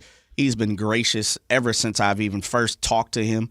But CD's out his mind when it comes to thinking that and I kid. But no, I understand why, and he made great points. He said that the Steelers want to come out and prove something. He also said that the Steelers are cooking with a little grease right now. You know, they're riding high off the Baltimore win and making the playoffs. And also, Mike Tomlin, Aaron Rodgers, they're looking in the mirror, and I can't remember if there was someone else he named, and they're like, you know what? Everybody's kind of counting us out. We want to flex our muscles and show. And he said it was pretty much the cherry on top for Aaron Rodgers if he got a W against the Texans and advanced in the playoffs. But I just don't see it, man. I think last week was the cherry on top. Remember, the Baltimore Raven win? Yeah. Okay. So I think maybe this is the end of the road. And I think Aaron Rodgers, he took the team to the playoffs. He made a huge amount of money for doing that, by the way, which I think we'll get to.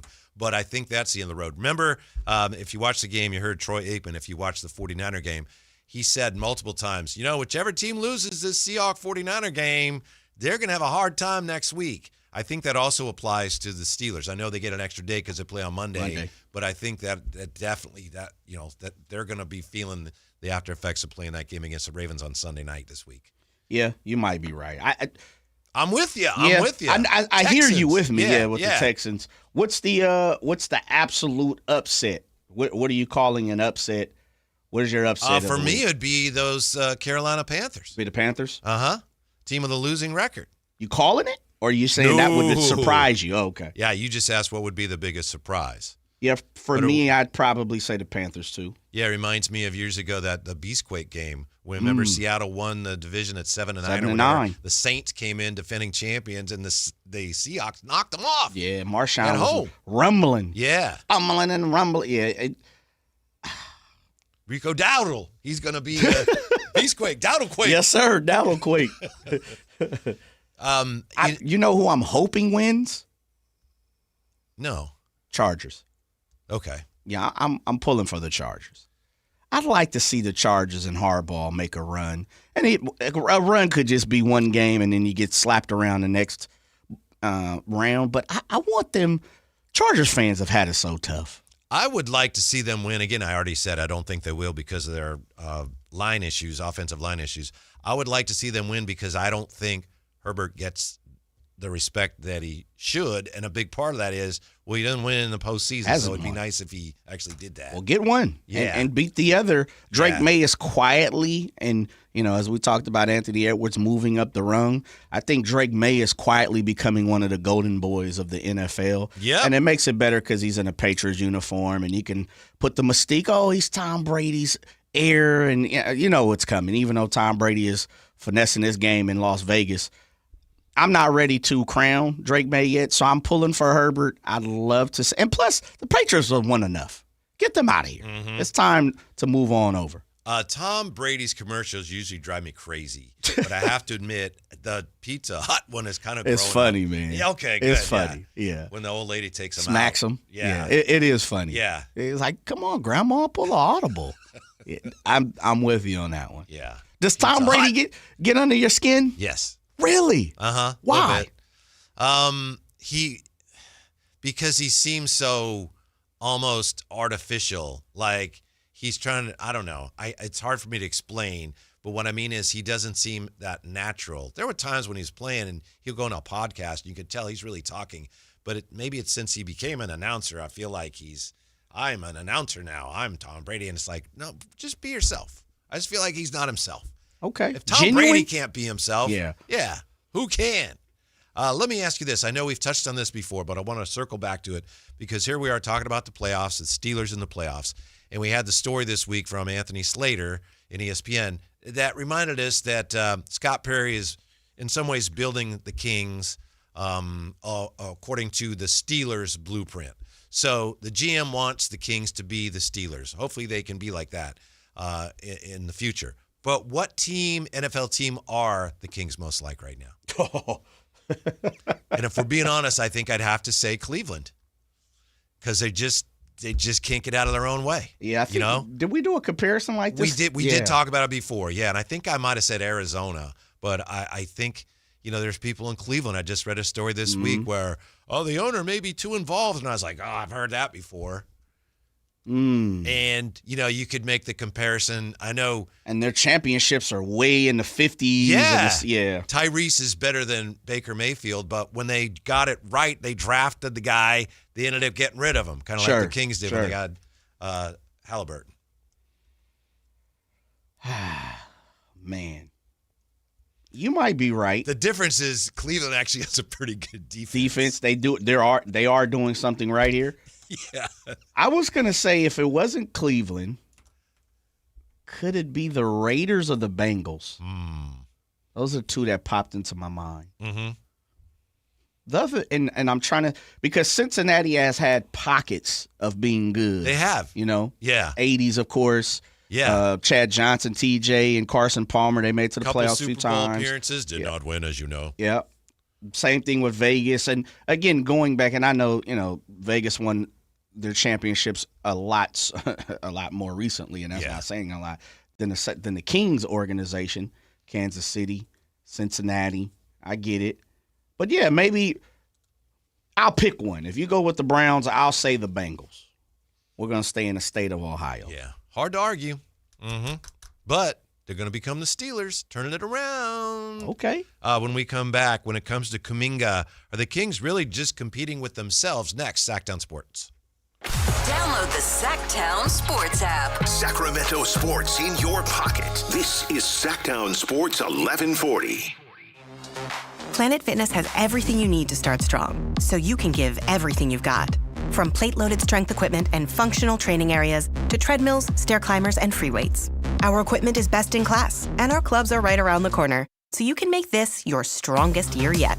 Join the club today and save $28 or more when you join for $1 down, $15 a month. Cancel anytime. Deal ends Friday, January 9th. Are you coming? Planet Fitness. We're all strong on this planet. See club for details. There are many reasons to choose Gonzalez Law Offices as a dedicated trial lawyer with an undefeated record from 2016 through 2019, and you'll know that no case is too big or too small. Due to his success, hard work, and commitment to excellence, attorney Jonathan Gonzalez has been listed in Super Lawyers Rising Stars, as well as in the top 40 under 40 list by national trial lawyers. You can find Gonzalez Law Office online at saclegaldefense.com or call him at 916-304-9187. Celebrate the new year in style with a new Honda from Stockton Honda. Whether you're shopping new or pre-owned, Stockton Honda has the selection and savings. With new Hondas in stock and ready to go, now is the time to save on your favorite Honda in person or online. CR-V, HR-V, Pilot, Accord, Civic, and Ridgeline. It's a new year with endless possibilities. Get the deals that make it easy to say yes. Upgrade and save today at Stockton Honda. Anytime, anywhere, it's all here. StocktonHonda.com. Hello, Sacramento. I'm Emran Pilati, owner of True Sports Cards and Collectible Store here in Rockland, California, and the host of the True Sports Cards Show that airs right here on Sactown Sports 1140 every Saturday from 10 to 11 a.m., where we discuss the latest trends, hottest products, and deliver exclusive interviews with other industry leaders. And don't forget to visit our shop, True Sports Cards, at 6661 Stanford Ranch Road in Rockland and see what we have for all your sports card and memorabilia needs. Get more for your money at Elk Grove Chevrolet, where value meets style. Purchase a new 2026 Chevrolet Trax for just $299 per month plus tax. The Trax delivers more for less with a sleek design, impressive fuel economy, and tech that keeps you connected. Conveniently located in Elk Grove, just minutes from Sacramento. Visit myelkgrovechevrolet.com today for full details and see why the Trax is such a smart choice.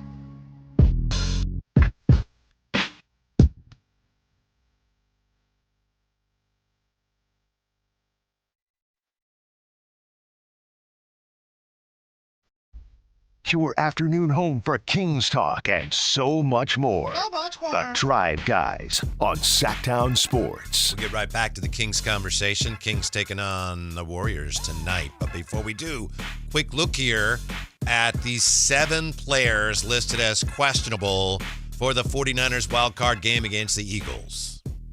Trent Williams, hamstring. Ricky Pearsall, knee, ankle. Jacob Cowing, hamstring. Luke Gifford, quad. Renardo Green, ankle. Keon White, groin/hamstring. D. Winters, also limited. Those players listed as questionable. George Kittle returned to full participation on Friday and is good to go. I know both Rod Brooks today and Charles Davis, whom we spoke to a couple of days ago, both said, yeah, Trent Williams is playing. He got him. Yeah. He has to. Mm-hmm. Give it a go. I'd rather you go out there and say, nah, doesn't feel right, walk off. Same thing with Tricky Ricky P. I think you have to suit up, you have to give the look, and you go out there and warm it up. Mm-hmm. And if it's not there, I respect you. I think one of the things with Tricky Ricky P, if I understand the anatomy correctly, it's like a stabilization thing. It isn't just pain. It's like if his PCL is not stable, the whole it's like it's everywhere. It's like sitting on a stool with a wobbly leg, and right. You don't want to sit on that for very long. No, hopefully that's stabilized a little bit. We'll see. Mm-hmm. If you can't go, you can't go. No one is going to sit up here and question your manhood because you can't play. Understandable. Injuries happen, definitely on the 49ers. Health concerns, definitely on the 49ers. And so be it. Let the chips fall where they may. If you can play, though, let's get it rocking. Yeah.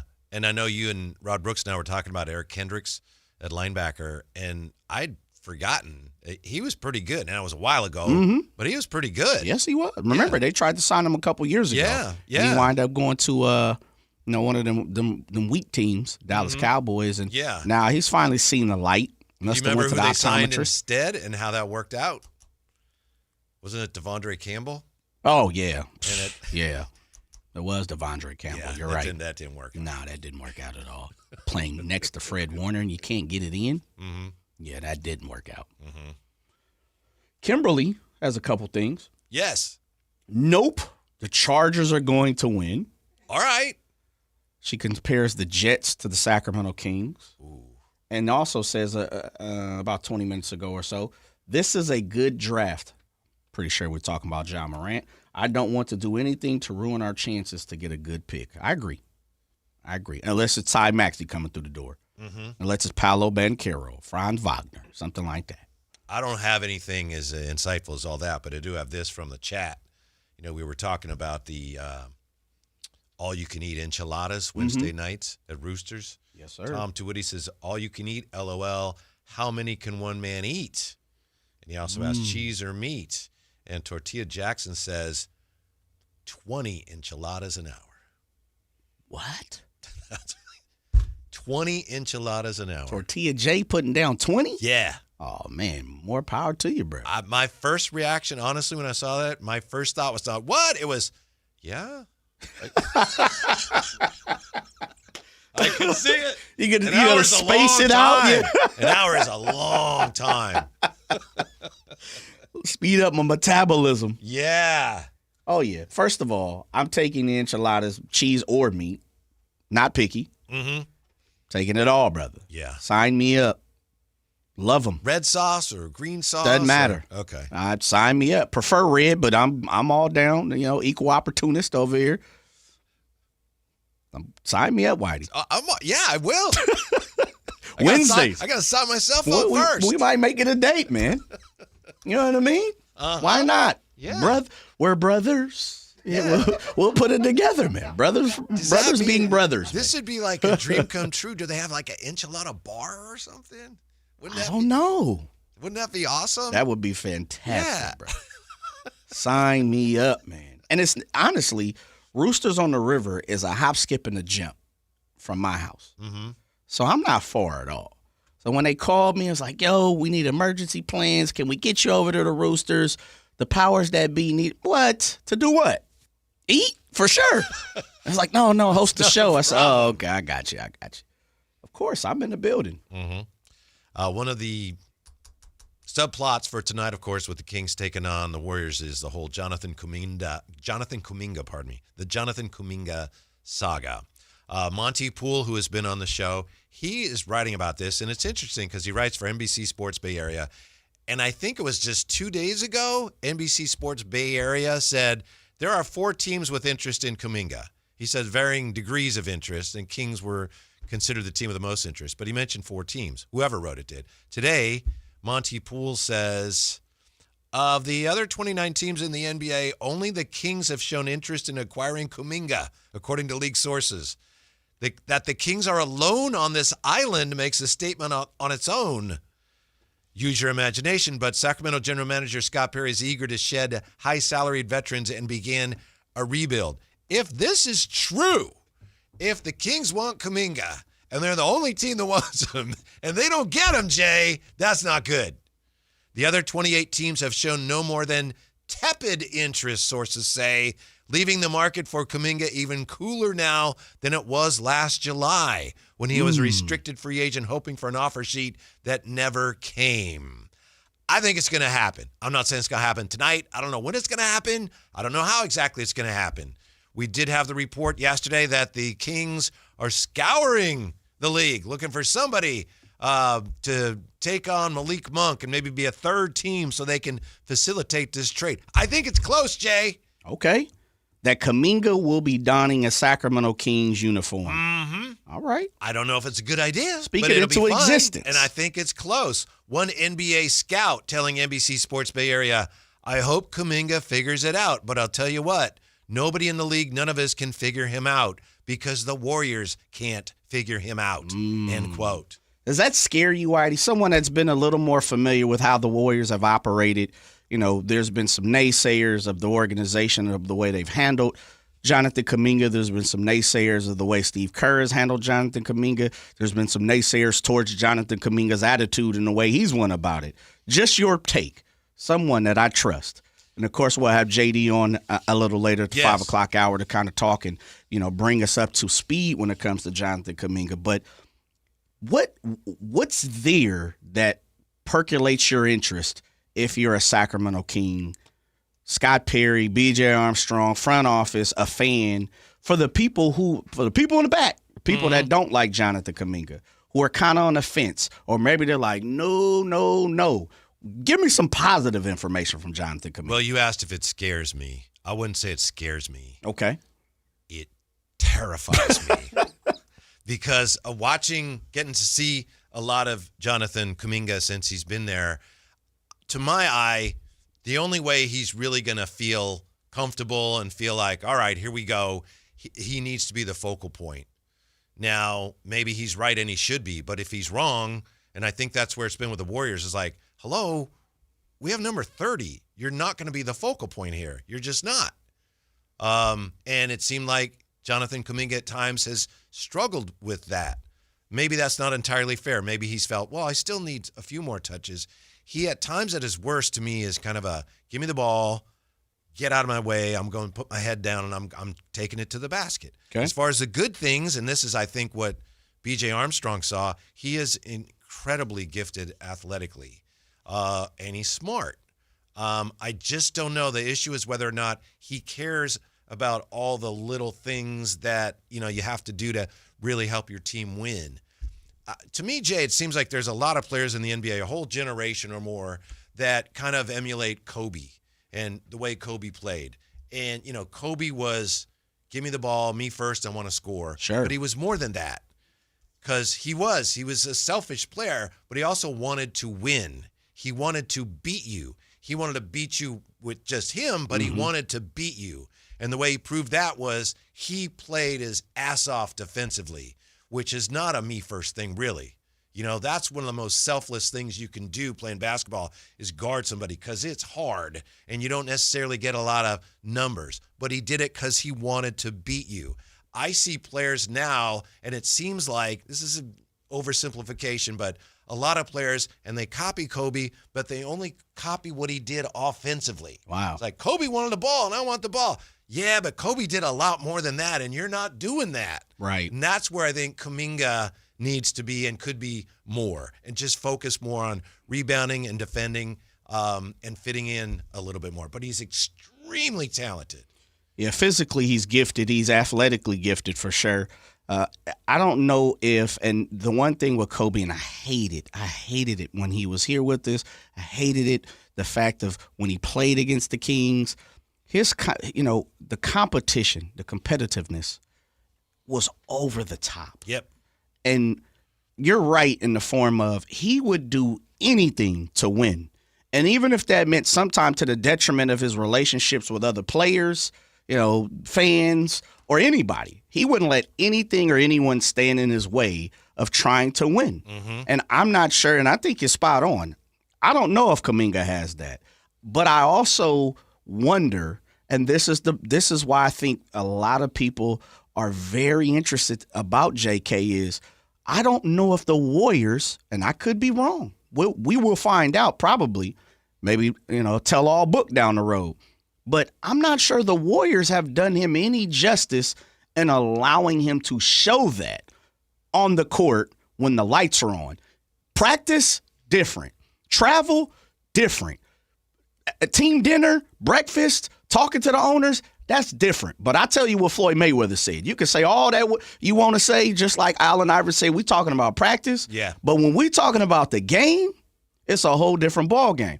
And that's the thing. I think the Warriors have been – they have failed Jonathan Kuminga when it comes to game time and assisting him in being the best that he possibly can be. I don't care about all the practice stuff. Here's one former player quoted in the story, still employed within the league. He said, "It's tough for the kid. He's not a bad kid, but he's not in a good situation. Golden State has tried different things, but nothing has worked for them or for him."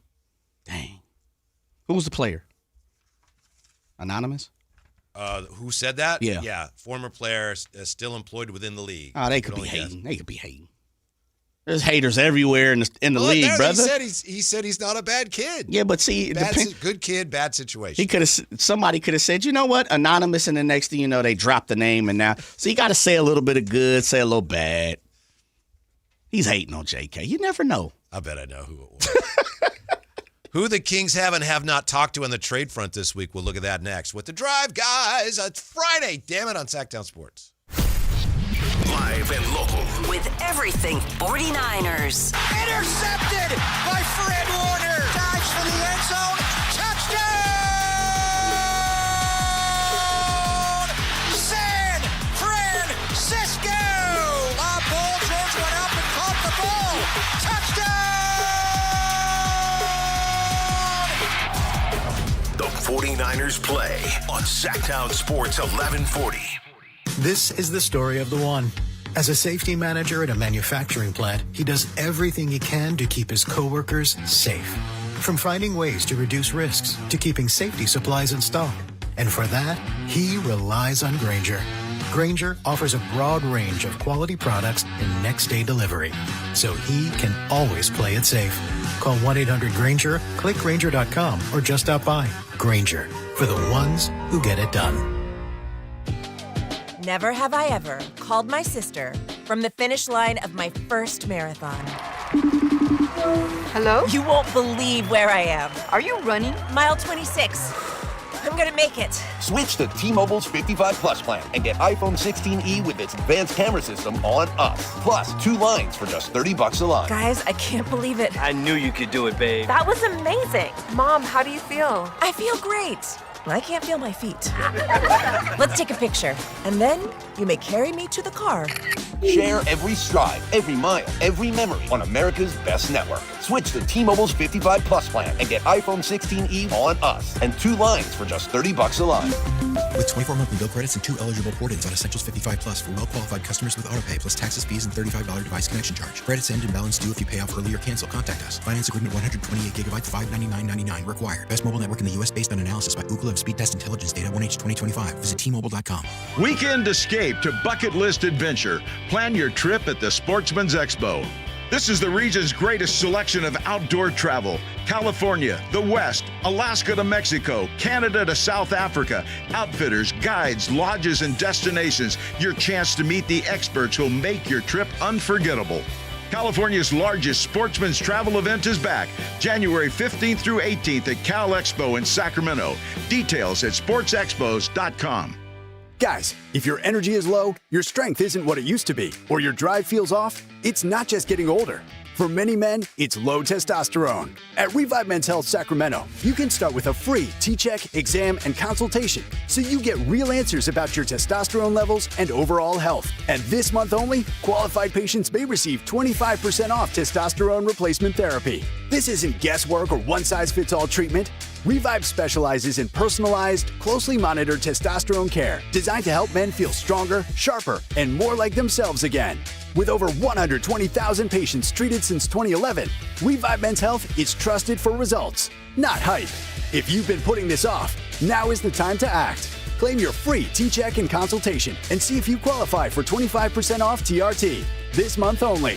Call 916-619-3000. That's 916-619-3000. Or visit ReviveMen'sHealth.com. Terms apply, must medically qualify. Wesley Financial Group is not a law firm. I'm Chuck McDowell, founder of Wesley Financial Group. Did you buy a timeshare because they told you it was a great investment? That's a lie. Most timeshares can be bought online for $1. To find out what your timeshare is worth and to cancel it, call us today and we'll send you our timeshare exit kit free with all your options for cancellation. Call Wesley for your free exit info guide. 800-897-4400. That's 800-897-4400. Chick-fil-A's new frosted sodas and floats, it's a 10 out of 10. Hey, this is Lizzie, a team member at my local Chick-fil-A, and a little thing I love about the Chick-fil-A chicken sandwich and new frosted sodas and floats is how well they go together. You will love having your favorite soda blended with our creamy ice stream to make a new frosted soda or float. With the mix of the ice stream and soda fizz, it's so delicious, I call it Fizzalicious. Order a Chick-fil-A chicken sandwich and a new frosted soda and float at your local Chick-fil-A restaurant. Real team member paid for their testimonial. Welcome to the Bar None Auction. Bar None Auction is selling thousands of items this Saturday, January 10th in Sacramento. Large farming and construction equipment, cars, trucks, and industrial supplies all sold to the highest bidder. Always open to the public. Visit barnoneauction.com. KHD1 Sacramento, KYMX HD3 Sacramento. From the Power Business Technology Toshiba Studios. This is Sactown Sports 1140.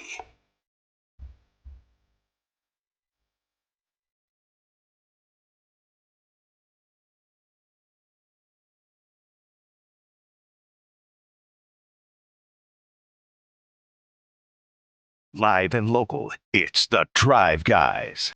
Watch the show on youtube.com/Sactown Sports 1140. Or listen on the Sactown Sports app. Jay and Whitey taking you up to game night, although Jay's going to be on his way out to Roosters on the River soon. Got, of course, the Kings and the Warriors tonight. We got the 49ers and the Eagles on Sunday. We'll get back to what's going on the NBA trade front, potentially involving the Kings. But before we do, we have an enchilada update. Okay, I'm all for it. Yeah, Jay is going to be at Roosters on the River tonight. He's hosting game night with the High Flyer. We found out that Roosters on the River has is it all you can eat enchiladas on Wednesday? On Wednesday, according to sources. Yes, we haven't checked it, but according to our sources, yes. And I hesitated there because I thought, did we have a price on it earlier or not? $20. Yes, thank you. That's what I thought. Yeah. So we've been wondering, well, how many enchiladas could you eat in an hour? And Ben to the Young says 10 enchiladas for sure. He's 15 is a goal. Yeah, I like where you're going, Ben. I could do that easy. He says I could probably eat 20 cantina tacos in an hour, no problem. Jay Woods, Sports, the one who shared with us that we have sources. Says, yes, fellas, it is an enchilada bar. They have more than 10 different varieties of enchiladas, meat and cheese, and different sauce types. It's great. I know I can eat at least 10 enchiladas. An enchilada bar. What? Yes. Why have I not? I never knew this. I'm embarrassed. I never knew either, but my embarrassment is overrun by my joy. It's like, I don't care. You're interested. I should have known that earlier, but this is great. Who cares? Have you ever partook in Roosters? No. Roosters is fantastic. I love their breakfast. Truly do. I'm all for it. A bar? Banta says they have social media posts of the enchiladas. They look legit. Wow. Yeah. I may take a picture and send you one. Okay. Not in, I don't want to tease you. Right. But I just want to, be informational. Well, maybe, I don't know. Maybe they have the enchilada bar tonight, but they don't have the $20 price, or maybe they only have it on Wednesdays. I don't know. I'm going to get down to it. Mm-hmm. My private eye investigation, I'm getting down to it. As soon as I walk through, I'm not even asking where we're setting up or where I'm hosting at. Give me the enchilada scoop. Yeah. And I mean literally, not just figuratively. I want the enchilada scoop literally. Put it on the plate. But I'm going to have information come Monday. I will report back to you and Alan and talk about this enchilada bar. Alan, that's right. Hey, I know, we forgot already. Monday is Alan's first day as part of this show. Well, maybe I won't share it on Monday because then he would be getting something from us, and he ain't done nothing to deserve it yet. Oh, he's done a great job, though, in the middays. Alan Style is going to be joining us on Monday, and then Monday also the debut in the midday slot of the Matt and Kayla show. It's going to be a great show. I'm with you on the name. But it is, it describes what it is. You will who on the name? It's going to be a great show, but the name is kind of, I think the show is going to be better than the name. You're probably right. And it's not a bad name. It's just, I just think this show is going to deserve a little more, but we'll see. See, me and you, Jay, and my man, what's his name? Your boy in there? Yeah, that's the way I'm looking at that right now. All these great minds, think tanks, intelligent people that we have walking around here. And that's what we came up with? Well, it's a good starting point. And if so you're nicer than me, Whitey. Huh? You're nicer than me. Yeah. Well, I will. Yeah, you start with that. That's what it is. And then maybe it evolves into a different name. The show's going to be great. That's the main thing. I had a boss once many years ago. I don't want to say the name of his kid because his kid, who knows, could be out there. But he had the name of a kid, and it was kind of an unusual name. And he told us once, because we were changing the name in the station or something, he said, with a kid, you give them a name, and then whatever the name is, that's what they become. They grow into it. Yeah, but I don't know. Wow. Yeah, there's, I guess that's true. Yeah. This show, the midday show, I think, is already outgrown its name, and it hasn't started yet. Yeah, you're probably telling the truth. Man. Yeah. I don't know. Truly, do you think coming out with that name, they even took shots at creating a name? Sources tell me they did. Okay. Yeah. Just sources tell me that it is an improvement over some of the things that were being kicked around. So it's going to be a great show. Okay. I was hoping you could catch that, but yes, it's going to be a terrific show. No doubt. Very happy for both of them. And I don't know all the details on this. I know I saw something at Sactownsports.com. Matt George has been the host of Locked On Kings, the podcast, for a long time, and he's done great. And there's going to be a new daily Matt George Kings podcast at Sactownsports.com. They got that man working like Stephen A. Smith already? Yes. Dang. Yes. Boy, I tell you. So, putting the pressure on his back already. Yeah. Kayla's done a ton of TV. So I asked her, so they have you doing pod? She said, well, we'll see probably eventually, but I'm going to get, just get acclimated here. Ladies first. Yeah. But I think she'll be doing some outstanding podcasting work as well. Absolutely. Can you imagine a Kayla Pro Football podcast? I would love it. That would be excellent. Yeah, come on, sign me up. Move over, Mina Kimes. Okay. But they're both Seahawk fans. I just thought about that. Oh, yeah. Come on, Whitey. We're giving. See, this is the thing. You see how me and you just come up with things on the fly in about 3 minutes? That's what we needed with the name. Okay. Yeah. All right. We get sprayed on all the time. I'm just saying, man. We're very excited about Monday, and I'm very excited that we're adding so many people. It's tremendous, and Alan getting going with us on Monday. This is not so exciting if you're one of these NBA teams that had been talking about maybe acquiring Anthony Davis in a deal. The Hawks supposedly were interested.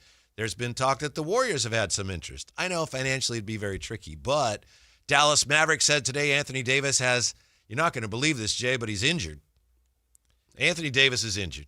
And no clue. Anthony Davis has ligament damage in his left hand, and it could require surgery that would sideline him for several months. It occurred while he was defending Lauri Markkanen on a drive to the basket late in Thursday's Dallas loss to the Utah Jazz. So he's going to get some second opinions to determine whether surgery is necessary. And if Davis and the Mavs choose the non-surgical route, he's expected to miss at least 6 weeks. So months. Yeah. Because he'll be probably be reevaluated in 6 weeks. But no, months at this point. It's January, is it not? It is.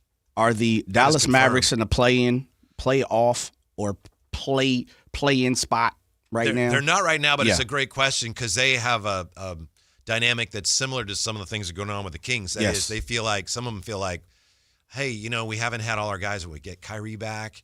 AD's been hurt. Cooper Flagg. Maybe we get everybody back. Let's see what we got. But now it looks like, well, that might not be much of an option. All right. So with that being said, the end of the season is middle of April, the 14th, I believe, is it not? Somewhere around there, Okay. middle or late so April. if you missed months, you're probably missing what? Pretty much the rest of the season at this point. You're gonna, if months, that's plural, that's 2. But 6 weeks. So that's if you miss 6 weeks, there's still if you have a little surgery. meat on the bone. Yeah, but you know how the game goes. 6 weeks, you get played out of the play-in or playoff spot, and the next thing we're just gonna sit them down for the rest of the season. Surgery would be several months. But if they go the non-surgical route, that would be 6 weeks. But sometimes with that, you do that, and then you get 6 weeks later and go, nah, it ain't better. We got to have the surgery anyway. Yeah. So to me, his season is pretty close to being done. That's the way I'm looking at it. And that's unfortunate for him and for the Very. teams that wanted to acquire him. And By the way, Domas has been back at practice, and he's been cleared for some basketball activities. Contact. Yeah. Just a pinch. So that's good because he went with his meniscus. He went non-surgical route. Right. So it's like, okay, it's coming along. That's good. Think he's back by trade deadline? Just asking your opinion. Yeah, I mean, if he's, with the meniscus being what it is, if he's back and he can participate in basketball activities, he's just got to ramp up his endurance, right? He should Conditioning. be on track, yeah. His reevaluation is the week before the trade deadline, if I'm not mistaken. Looking at the calendar when they asked 3-4 more weeks. I'm pretty sure it's the week before the trade deadline or the week of. Well, at the risk of making an obvious point, that could be actually something that relates to this story because it's possible. I don't know if it's likely, but it's possible some of the teams that had been in on Anthony Davis, they might say, well, we can't get him. Are there any other centers available? So I see the way you're But thinking. they're not the same type of player at all. No, they're That's not. possible. Yeah, but I could see Atlanta saying, I don't really know what Atlanta's doing, minus the fact that they believe they found something with Jalen Johnson. Yeah. And I think they have a host of other superheroes around them, Alexander Walker and Dyson Daniels, Double O. I think they feel like they have some young talent that they're waiting to, get a little older, of course, mature, and they might have attached their wagon to Jalen Johnson. Now, they could be looking for a partner, hence why they're talking about Anthony Davis, or maybe they're looking for a veteran to kind of come in there and be, hey, Jalen, no problem, but I'm going to be your second fiddle, and sometimes, some nights I'll be the first fiddle. I'm not exactly sure, but I think they believe they've got something.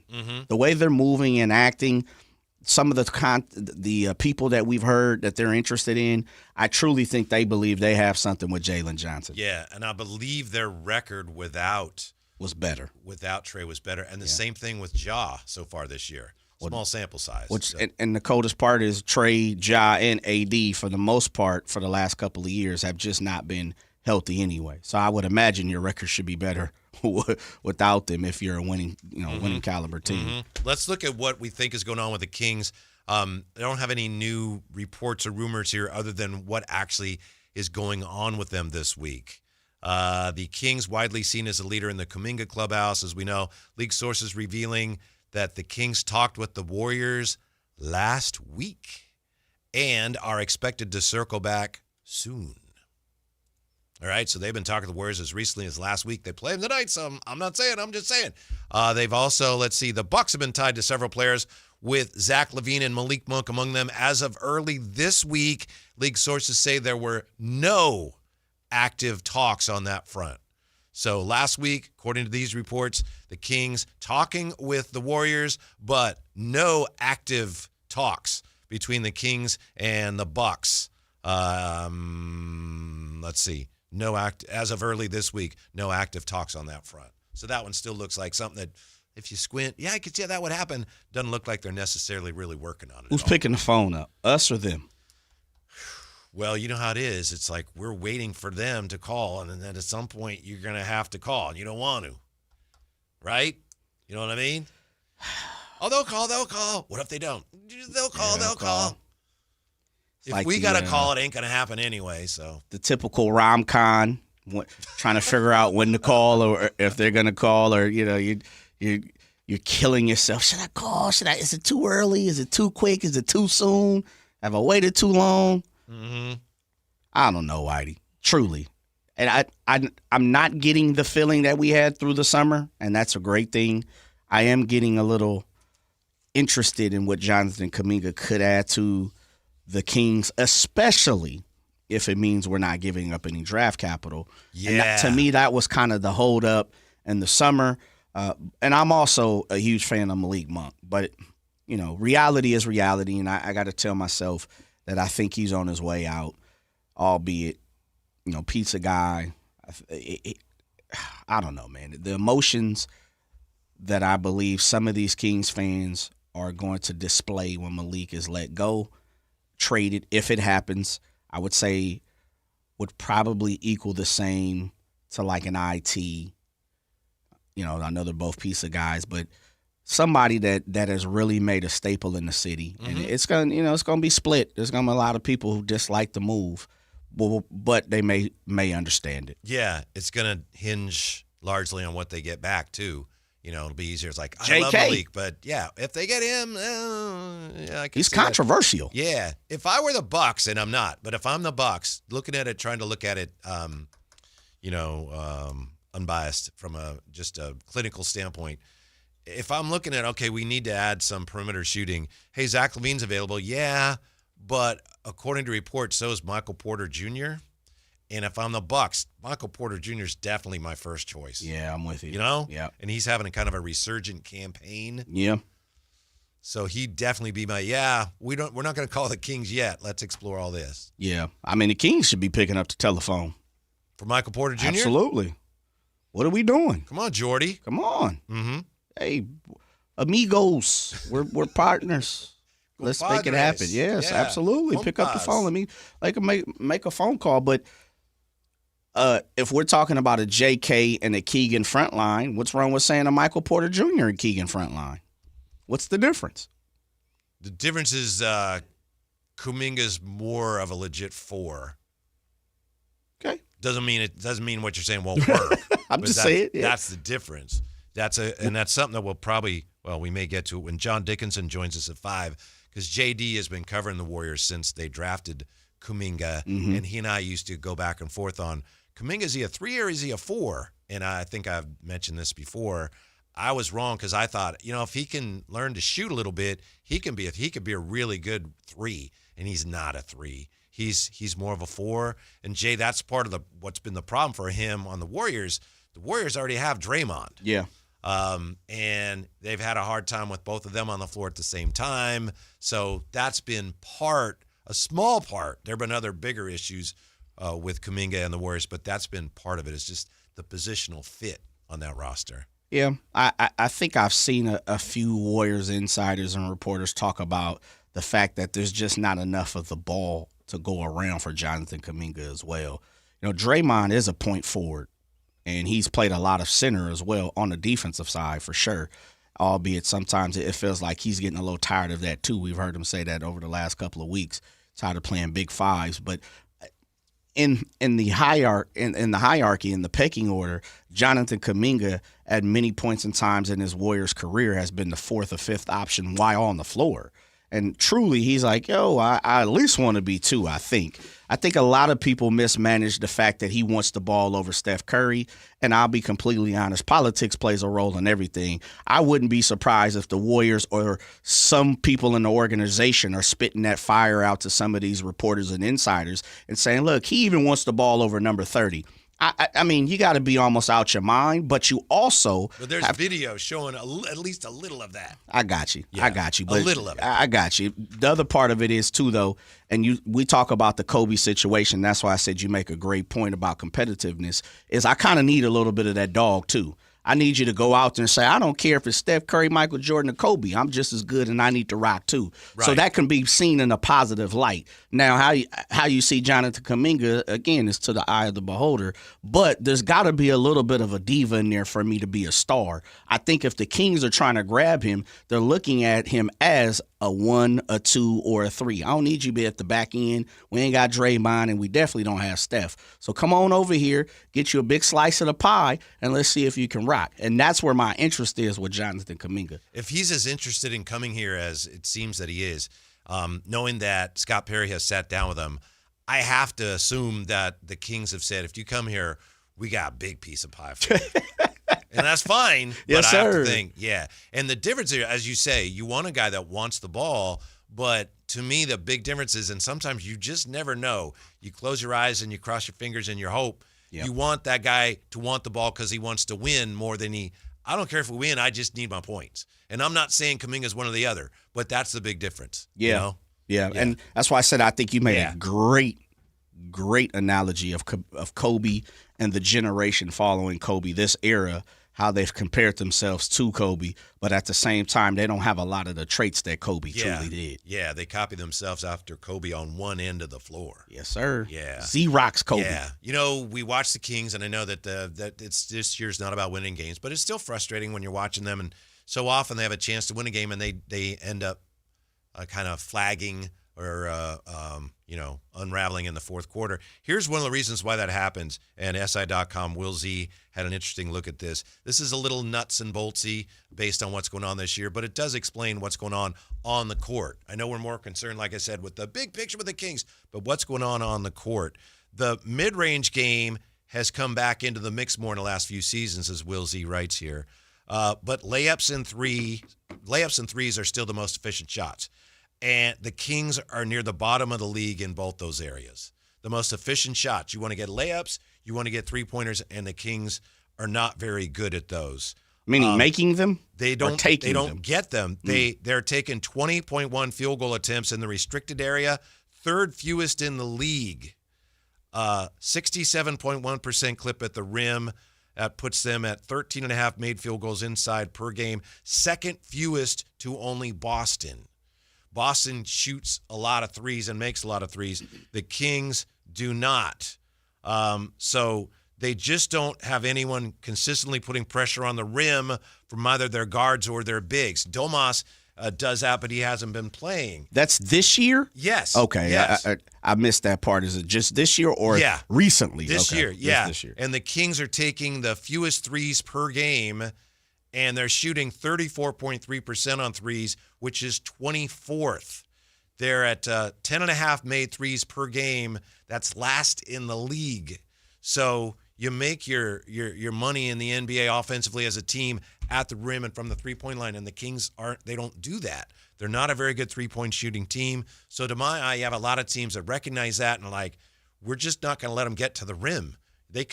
We'll let them shoot all they want from three. They don't shoot it, and when they do, they can't make it. And so that's one of the reasons why you get to an end of a game and the offense tends to unravel.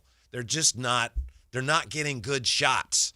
You know, and in basketball, especially when the game's on the line, we got to get good shots. And this team, for whatever reasons, I think as much as anything, it's the makeup of the roster. Yep, that's where I was going. They don't get good shots. Yeah, I was going there. You're not going to win games. Yeah, that's it, Whitey. You wrapped it up like a Christmas gift for me. Mm-hmm. This, for whatever reason, this team has some talent, and they just can't put it together. There's no meshing of talent. Yeah, and those stats aren't eye-popping. I think they're reality. It's just natural. It's organic. It's something that we can see. Of course. I didn't know the numbers, but I've seen that. Yep. You can see the way the game is operating and how it moves and the flow.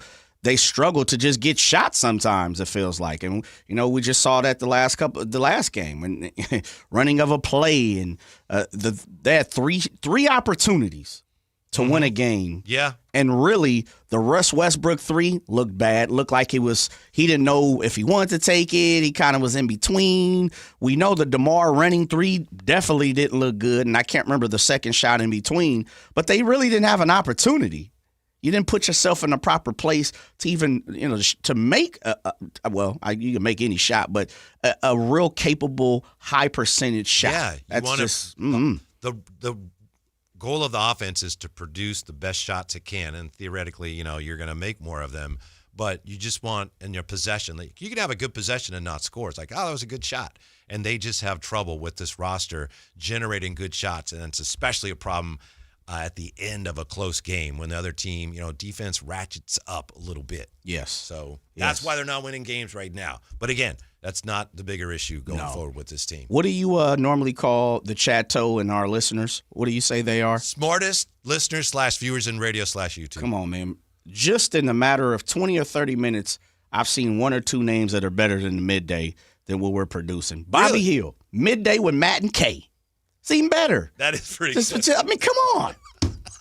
Maybe we'll bring you in as a consultant, Bob. Yes. Yeah. Excellent. Yeah, come on, man. Campio, shouts out to Campio. He said he had shot by my alma mater high school. No doubt, shouts out to the Burbank Titans, the Gods, 3500 Florence Road. But he also said Kuminga is not the answer. I agree not with the that. answer, Whitey. Mm-hmm. But you're interested because of the show that it may produce. Yes. I would like to watch it. It'd be more interesting than watching what we've been watching lately, right? Hasn't it? It has, sir. Now, are you on your way out? Yeah, I'm on my way out, brother. Okay. Yes, I will report back. Hopefully, I can catch you by the end of the show, give you a heads up. If I don't, I miss you. Friday, I'm going to come in there and give you a hug. Yep. Respect and love. Everybody stay safe, man. Enjoy your weekend if I don't talk to you. And I will try to give some insight. Okay. On and you the will be, enchilada at the bar. very least, you'll be on, we'll hear you on game night. Yes, sir, with the High Flyer HT. And we're going to be prepping everybody to let everyone know that the Warriors are going to take care of business. The Kings are going to take care of business tonight. I was going to say the Warriors were going to get their butt whooped, but I figured I don't want the FCC to, ban me, so I had to flip it. If the enchilada bar is up and running in any form or fashion, yes, you want to be in front of Henry. Okay. Don't you? The big fella. Yeah. But it's they said they have 10 different 10 different versions. Mm-hmm. I mean, HT can't eat 10 different versions, can he, all in one sitting? I would just box him out a little bit. Okay, that's going to be tough, but I hear what you're saying. It's going to be tough. Brendan Nunes is going to join us with a look at what's going on with the Kings when we come back to Sactown Sports. You never know what you might hear when listening to a Sacramento Kings game. Out of Keegan, going for another triple.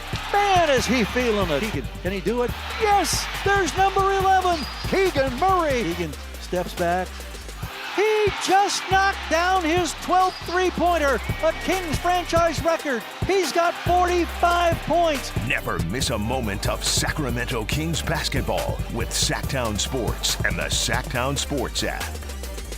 This is a special alert to all Americans who own a vehicle with less than 200,000 miles with an auto warranty about to expire or with no warranty coverage at all. Due to a decline in the economy, CarShield is announcing a low-cost month-to-month vehicle protection plan that is now available to the public to save any driver out-of-pocket expenses on future auto repairs. Call now to find out how you can pay almost nothing for covered auto repairs. Yes, you heard that correctly. Pay almost nothing for covered auto repairs. An open phone line has been established for all drivers to call for a free quick quote. Call 800-292-4541 now. Drivers who are covered will not have to pay for covered repairs again. This protection plan is at an all-time low. Additionally, drivers who activate this vehicle protection today will also receive free roadside assistance, free towing, and car rental options at no additional cost. Call us for your free quick quote today. 800-292-4541. That's 800-292-4541. What do you have to lose? Call 800-292-4541. Again, 800-292-4541. When value matters,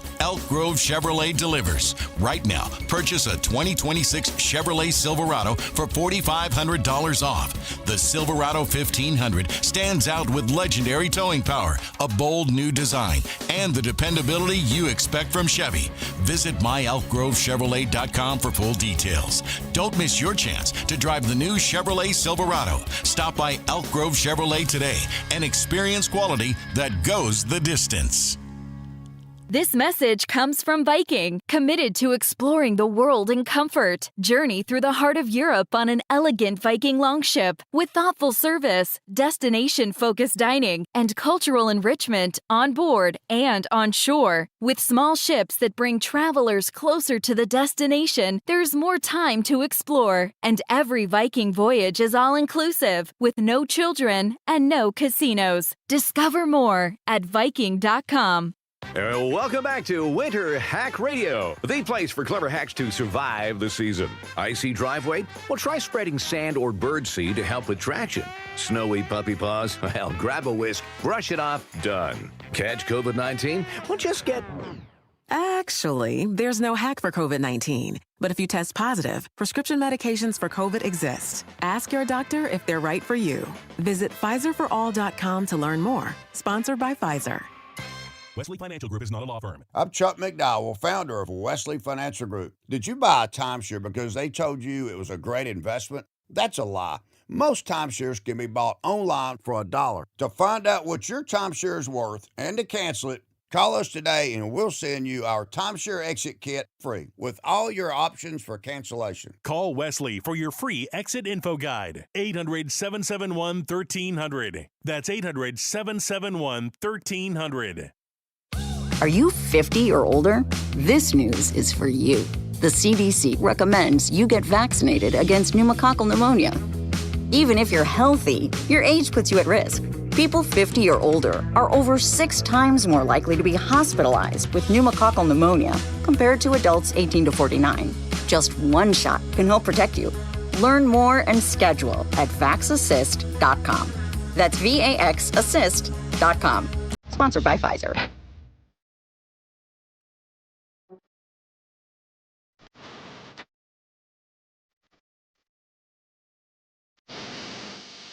Live and local, it's the Drive Guys.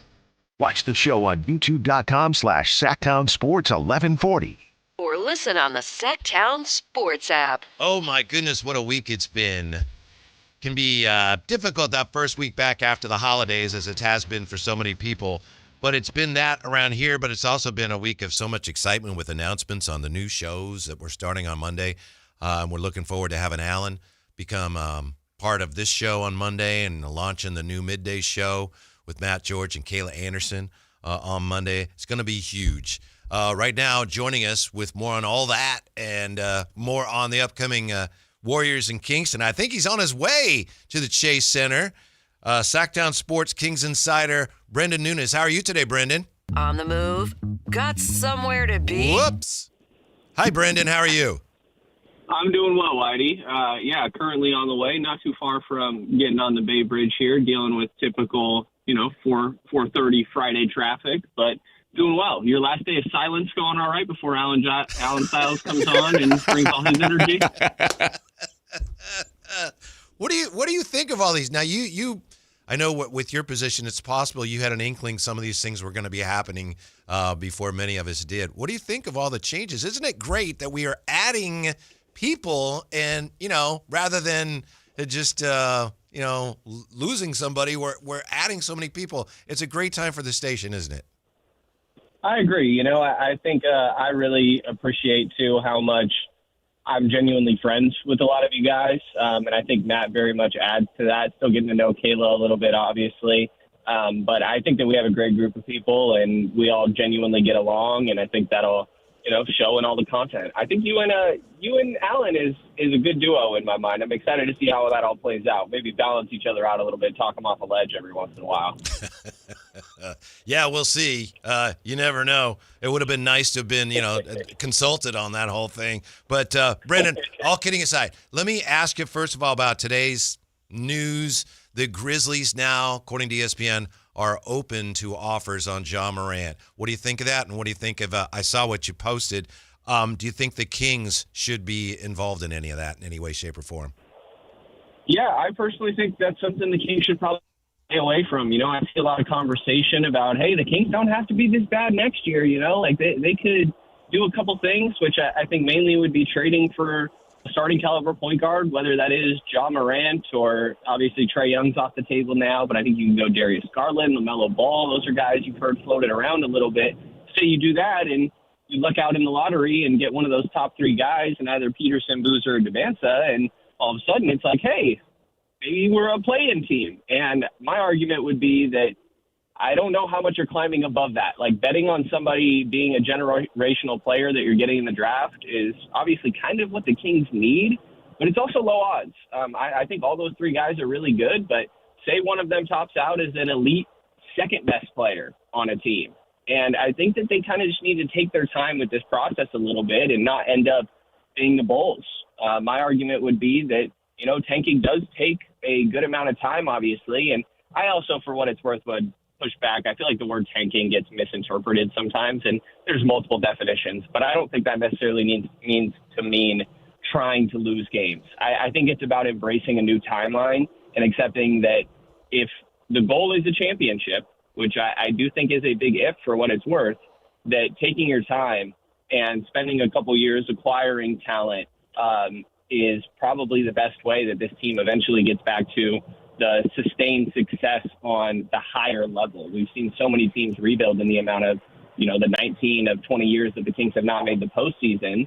And I know, Whitey, you've written about how they kind of embraced that a long time ago, but almost never fully in a way. And you've also written about the other teams that have done that exact what I'm talking about, the rebuild in the time that the Kings have sat here and sort of floundered in the middle. So to me, it's not the time to jump on one of those players and just be a little bit more patient.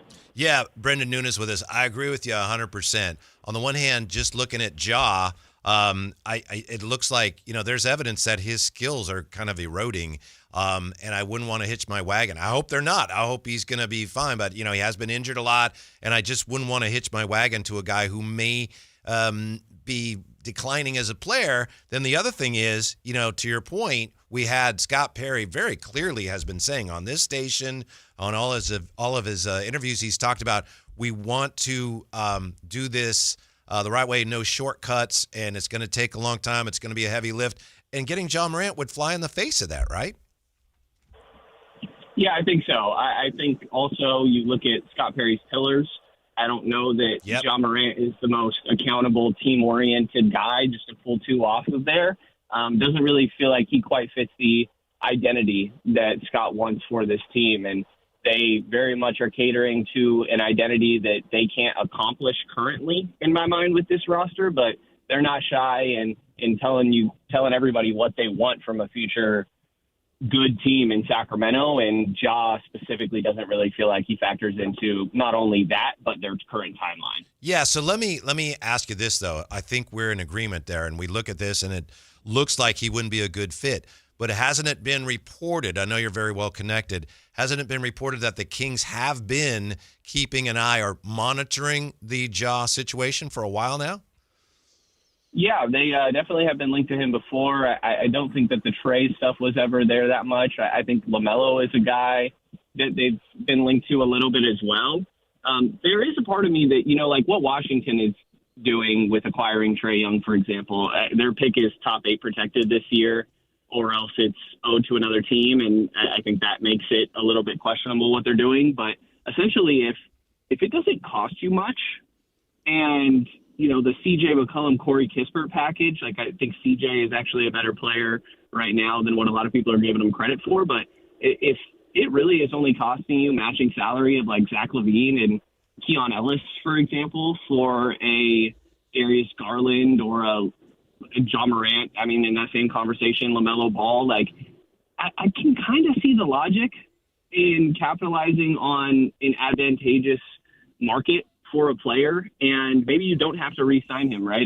Ja has a few more years, but in some of these circumstances, you could play it picky a little bit, and essentially in the spot you're in with some of these other guys of, hey, we don't know if they're going to be around on their next contract, you could trade for one of those guys, see how it works, and you don't have to fully commit to them in the long term when that deal eventually comes up.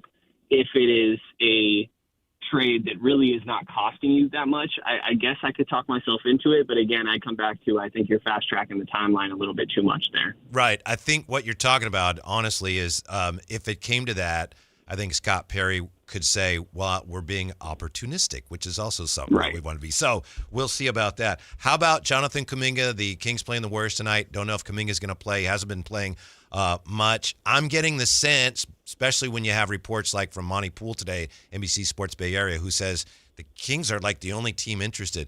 I think that it seems like there's a really good chance at some point this happens. It may involve a third team and Malik going to a third team. That's the way I see it, Brendan. How do you see it right now? Yeah, I think you're on point there, Whitey. There's not very many people that are interested, and you could say the same thing about the asset the Kings want to send out in that deal in Malik Monk, which makes for complex scenario and conversations to try and get ironed out there. I agree with you that it probably would take a third team. And if Sacramento is the only place that's willing to make the bet on Kuminga, which for what it's worth, I don't love.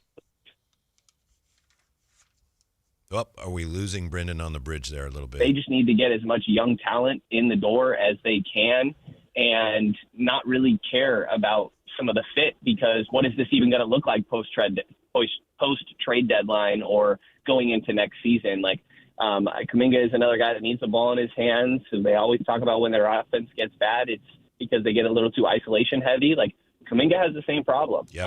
But reality is he just turned 24 and is younger than some of the rookies on this Kings team. So I think that's the reason it makes sense to take a little bit of a bet there and see what you have. The player option for next year works in the favor of whatever team would acquire him, obviously. And it's just, what is that third team going to be that takes on Malik Monk? Yeah, and I agree with you from a basketball standpoint with Kuminga, and I've seen him a lot. I'm not sure the fit, but from the fan standpoint, Brendan, I think seeing Kuminga with, hopefully Keegan at some point would just be a lot more fun and interesting than seeing what they have out there now. You know what I mean? 100%. I think there is an aspect here of you need to revitalize the fan base and give people something to watch, to be honest. I really think that it is, unfortunately, the worst viewing experience in the NBA this year. I mean, why do you know there's so many fun teams around the league, and some of them aren't very good. Like Utah, I think has been playing better basketball recently, but it's fun to watch a Keontae George and his growth, or a Kyle Filipowski. I think even New Orleans, they're probably one of the few teams you'd rather be the Kings than them with their draft situation next year and trading that pick. But Derek Queen and Jeremiah Fears, at least make for fun moments and things that the fans can hold on to about, hey, I wonder what this guy could be eventually. And I do think Kuminga would add that a little bit, as well as just, I do think there is an aspect of addition by subtraction with some of the guys on this team and how much overlap they have, or that log jam, as Doug Christie would say, at that guard position. Catching up with Brendan Nunes from Sactown Sports Course, Kings Insider. He's on his way to Chase Center for the Kings and the Warriors. Where I know this is all things that we've been talking about a lot, but we're just trying to, just see where we are right now at this snapshot in time. Where do you think things are with Keon? I admit, Brendan, I've kind of had a blind spot. I've just assumed that he's such a good fit for what they want to do that I've assumed, they'll keep him one way or the other. They'll ask for a real high draft pick, but they'll end up keeping him. But if he doesn't want to re-sign, and they know that, they probably would have to move him. How likely do you think he is to get moved? Do you think they'll end up getting a first-round pick for Keon? Yeah, I think the easiest way that I kind of go about it, thinking about it in my mind, is that if I'm Keon, why would I still want to be here? Right. It's been over the course of two different coaches now that have not given Keon what a lot of people around the league think is reasonable minutes and a role for a player of his caliber, which makes you wonder, does it come from higher than that? Because both of the coaches, Mike Brown and Doug Christie, are sitting there talking about how much they want defense, and then these guys don't play that much. And that obviously has flipped a lot for Keon in recent games as Malik has taken to the bench. But if I'm Keon, I'm just thinking that a different spot for me is just probably the best path for my career at this point. Keon is really, I think, optimized and hasn't had a very good season this year because of the brand of basketball that the Kings play. I think he'd play phenomenally alongside a Giannis, a Jokic, a Luka, like SGA, obviously those elite playmakers that just set things up for him and make his life easy. A fourth, fifth guy on a lineup, I think he would perform phenomenally. So if that is where he's at, which certainly would not surprise me, then I think the Kings got to try and get what they can. And if he's going to a championship team, I don't think a first-round pick is out of the question. It would obviously be in the 20s, but they are getting the opportunity to extend Keon this season rather than him reaching restricted free agency. Maybe it's a team that wouldn't have cap space this offseason and is trying to figure out an easier way to keep him around. I do think that he's a guy that would have a good amount of value, and considering the fact that he probably would be traded to a team with a pretty good record, I don't think a first-round pick this year is out of the question, which, hey, with the Kings timeline, I think that's a pretty good way to go about things. Yeah, I'd be in favor of that. Is it possible, and maybe it's not, Brendan Nunes is nice enough to join us, Now that AD is on the shelf for a while, and we know that there were teams that were interested in acquiring him, and he got hurt last night, is it possible that some of those teams looking for centers might turn their attention to Sabonis, or is that not likely because they're really not the same type of players? Yeah, I think that they're different enough that probably not. The one thing that's interesting to me is I heard before Isaiah Hartenstein made his way to OKC that the Thunder were a team that really liked Sabonis, and it just, something that I keep track of a little bit is their offense is really struggling here, and a lot of that has to do with shooting. Domas doesn't exactly help there, but you could see how he would definitely help their offense, and to the point of the AD conversation, if that opens up any of the same teams, I don't think so, because part of the reason I like OKC is that, like, Chet is a perfect fit next to Domas, for example. I think Memphis, Jaren Jackson's a perfect fit next to Domas. But there's really only so many of those players that are 4/5s that, and maybe sometimes from your guards, you're getting rim protection and also have sufficient spacing to cater your offense around Domas. Like, I think you need to if you're willing to pay him the amount that he's getting paid currently. So I think it's a little bit of he's a tough one, I think, for teams to talk themselves into, and I'd imagine it's a very hard either yes or no for different organizations, and probably not the same ones that are keeping tabs on AD. Yeah, I gotcha. But Brennan, here's the thing. All right, I'll bite. Let's say OKC had some interest. I don't know. Do they have any draft capital that the Kings would be interested in? Yeah, might have a little bit, and some of these guys, like, are they going to be able to pay A.J. Mitchell? I think making the salary match would be a little bit more complicated, like Hartenstein obviously included in the deal.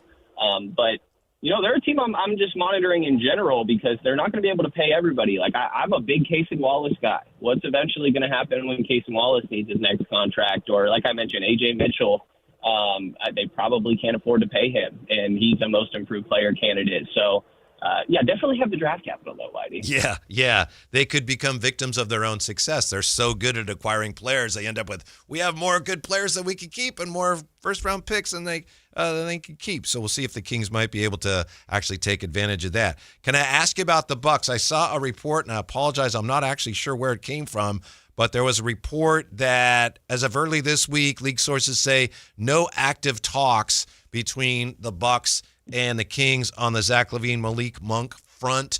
As far as you know, where is all that right now?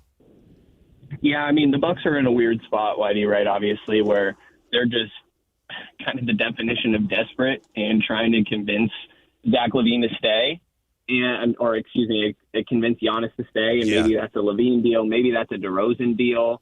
I would think them more so maybe than Monk, but maybe he gets into that conversation as well. And to me, if I'm Milwaukee, and it wouldn't surprise me if this is kind of how it's going down, like, Michael Porter Jr. is playing really good basketball, and I know that's another name that they've been linked to.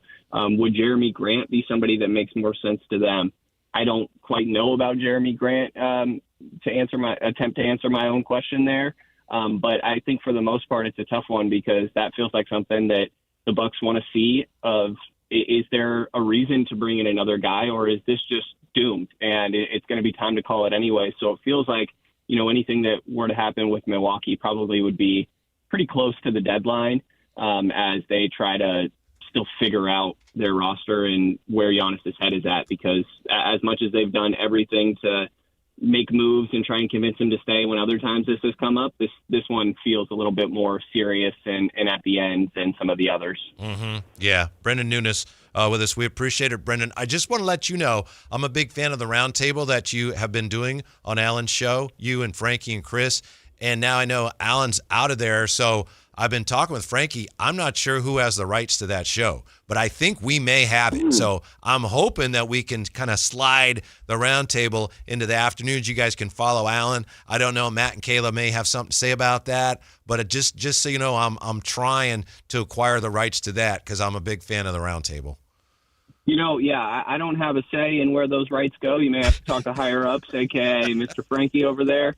But I vote it goes to you guys. I think Kayla and Matt need to put some hours in before they get things like that. That's nice. But you guys are kind of like Shaq and Kenny and Ernie and those guys with all the turmoil. We don't know where our show is going, but I'm a big fan of it. So I'll see what I can do to make that happen. Drive safely. Enjoy the game tonight. Thank you, Brendan. We'll talk to you soon. Appreciate you, Whitey. Okay. Brendan Nunes from Sactownsports.com doing a great job covering the Kings. On his way to the game tonight at the Chase Center. Ramsey is with us now as Jay is on his way to Roosters on the River. The whole issue today as far as Ja Morant goes, yes, it's confirmed now. The Memphis Grizzlies have made it official. We are officially fielding offers for Ja Morant. If you want to acquire him, let us know what you have to offer. And so a lot of Kings fans, I think most Kings fans at this point, Ramsey, are still like, yeah, I'll pass. But there is, it's maybe, judging on the comments we've been getting today, it might be like 65-35, somewhere in that area. But the 35 or 30% that are pro-Ja are very, they feel that way very strongly. I just think it would be assuming way too much risk right now. I mean, as I've heard him addressed before through certain media members from Memphis, he's not known as Ja Morant. He's known as Casamigos Morant. So first and foremost, that tells you where his mindset's at. Personally, I don't have an interest for him in Sacramento. But, I mean, if they're on the move, Shams is putting it in the news. Mm-hmm. Fine by me. Do what you got to do to get some traction, Shams. Taking the Kings out of it, I will be fascinated to see what kind of offers they get. It's been all over the place lately with big-name NBA players. Everything from, 4 number ones for Desmond Bane to, none for Luka? None for Trae Young? So I don't know what Ja Morant would get. Obviously, his market value is somewhat depressed right now. And I know a lot of people focus on all the off-court issues he's had, and those are significant. And they would concern me if the Kings were to acquire him because I don't know that they have the guardrail strong enough to hold up against that. But even more than that, I would just be concerned with the fact that he's been hurt so much. And he's never played a full season. And that this isn't a criticism. It's just an observation. And I just would not want to be bringing in a player. You bring in Ja Morant, someone of that caliber, even though he's not the player he once was, obviously there's cachet there. You bring him in, it's like, that's our guy. That's our building block. And I just don't think it would be a good idea. I don't think it would be prudent, nor do I think it would be opportunistic to bring in as a building block a player who has always had issues staying on the court and whose skills appear to be declining. I concur myself because, as you said, it's not prudent. I don't find it being opportunistic either for the fact, like you said, his nickname could almost be similar to Anthony Davis in street clothes because he can't stay on the court. And as a Sacramento Kings team, do you have enough of a staff or patience or the culture is just not there? Yeah, Ramsey. whatever you want to call it. Yeah, to deal with his off the court antics. Yeah, because in my opinion, say you brought him to Sacramento. I know a few places that Ja Morant might frequent, and people be looking like, oh, no, here we go again. Well, so, I don't know if Ja Morant is going to frequent this place, but Jay just sent me this picture from Roosters on the River. I would frequent this place. Here's the sign, all-you-can-eat enchiladas every Wednesday at 5. Yes. Call to make reservations, $21.99. That's tremendous. If I were Ja Morant and I knew about that, I'd say, that's where I want to go. I want to go to Sacramento. Now, to Brendan's point, if there was a way to acquire Ja without giving much up, if you could bring in a guys like, ooh, we don't have to give up anything that we really want, then yeah, it would be worthwhile. I doubt you can do that. I think there's going to be more demand for him, but it is worth looking into, and maybe that's the extent to which the Kings have been, quote-unquote, monitoring the situation. And that is just smart. I mean, as you said, you can place a phone call. Hey, that's what every GM is supposed to do, is place a phone call, see where the interest, see where the waters lie. But at the same time, if you didn't have to give up that much, as you're saying, a few ancillary pieces. Yeah. You got to do your due diligence. What's it going to take? Yeah, we'll make an offer. We'll offer you, Royale and Devin Carter. What do you think? Nope. Okay. Well, we tried. And maybe Dario Saric. Yeah, maybe. I don't know what the deal is with Devin Carter. I still think that, and obviously the professionals who involved in basketball operations with the Kings know a lot more about him than I do. But I still think it's probably too early to just absolutely give up on him. And maybe they haven't. Maybe there isn't any interest. And maybe he's a guy that they look at and say, once we're able to move off of some of the older pieces, veteran pieces we have, maybe he's going to get more minutes. I don't know. My fear is that he's not playing because they've decided that, he's not part of our future plans. I hope that's not the case. Just because, I think a lot of this year, the rest of this year is, if it goes the way you want, if you're able to make the moves you want to make, a lot of this year is going to be about finding out exactly what you have. And there's no harm, especially when you're not worried about winning games with playing a guy that maybe he ends up finding something, being better than we thought. As far as Jonathan Kuminga, we're going to talk with John Dickinson at the top of the hour about Jonathan Kuminga. And JD has been covering the Warriors for many years. He's been covering since before Jonathan Kuminga got there. I'm fascinated by the whole thing. Push comes to shove. I don't know if he's the fit, but as we said with Brendan, Jonathan Kuminga on this team, watching him trying to show that he can be the star that he believes he can be, watching him try to show that here in Sacramento and fit with Keegan Murray, it would just be, I don't know that it would work, but Ramsey, it would be a lot more interesting than what we're seeing on a nightly basis right now. I'm sorry, I want nothing to do with Jonathan Kuminga, especially I've heard some things from viable sources, and this was years ago, that Jonathan Kuminga is a diva. And, I mean, he's voiced his opinion, his frustration with his relationship with Steve Kerr. That's fine. But if he could play basketball, great, but I want nothing to do with any of his extracurricular diva tendencies. And when we're talking diva, and I think I know what you're talking about, we're not, just to be clear, we're not talking about anything like untoward off the court, right? We're just talking about kind of a me first attitude. Yeah, exactly. Yeah. Like, hey, I'm not getting any playing time. Right, I'm not getting what I want. See, complaining.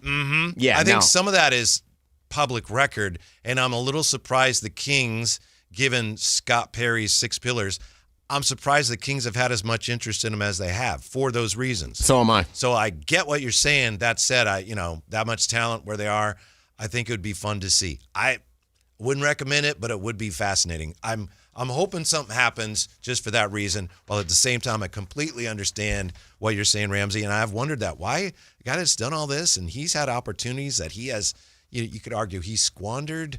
Why do you want a guy like that to be one of your building blocks? But we'll see. We'll see what John Dickinson thinks of the whole thing. JD, Dubs OT host, he's going to join us next with a look at Jonathan Kuminga and the Kings and the Warriors next on Sactown Sports. You never know what you might hear when listening to a Sacramento Kings game. Out of Keegan, going for another triple. Man, is he feeling it. Keegan, can he do it? Yes, there's number 11, Keegan Murray. Keegan steps back. He just knocked down his 12th three-pointer, a Kings franchise record. He's got 45 points. Never miss a moment of Sacramento Kings basketball with Sactown Sports and the Sactown Sports app. The Sactown Sports 49ers report is brought to you by Kia of Vacaville, located beside the Vacaville outlets. The 49ers lose the season finale on Saturday night at home to Seattle 13-3. With the win, Seattle wins the division. It gets the number 1 seed in the playoffs. As for San Francisco with the result, they fall to the number 6 seed in the playoffs. And because of that, the Niners now will have to travel to Philly for a first-round playoff game. You can catch that game this Sunday beginning at 1 o'clock right here on Sactown Sports 1140. Football season is here at Kia of Vacaville. You can score big in a new 2025 Kia Niro LX with up to 53 MPG combined at Kia of Vacaville. Perfect for road trips, tailgates, and cruising to Levi Stadium in style and comfort. But don't wait. Inventory is limited at Kia of Vacaville, and these deals won't last long. Visit KiaVacaville.com or stop by right next to the Vacaville outlets for friendly service, easy shopping, and unbeatable value. All in one stop. Kia of Vacaville, where the adventure begins. Planet Fitness has everything you need to start strong, so you can give everything you've got. From plate-loaded strength equipment and functional training areas to treadmills, stair climbers, and free weights. Our equipment is best in class, and our clubs are right around the corner, so you can make this your strongest year yet. Join the club today and save $28 or more when you join for $1 down, $15 a month. Cancel anytime. Deal ends Friday, January 9th. Are you coming?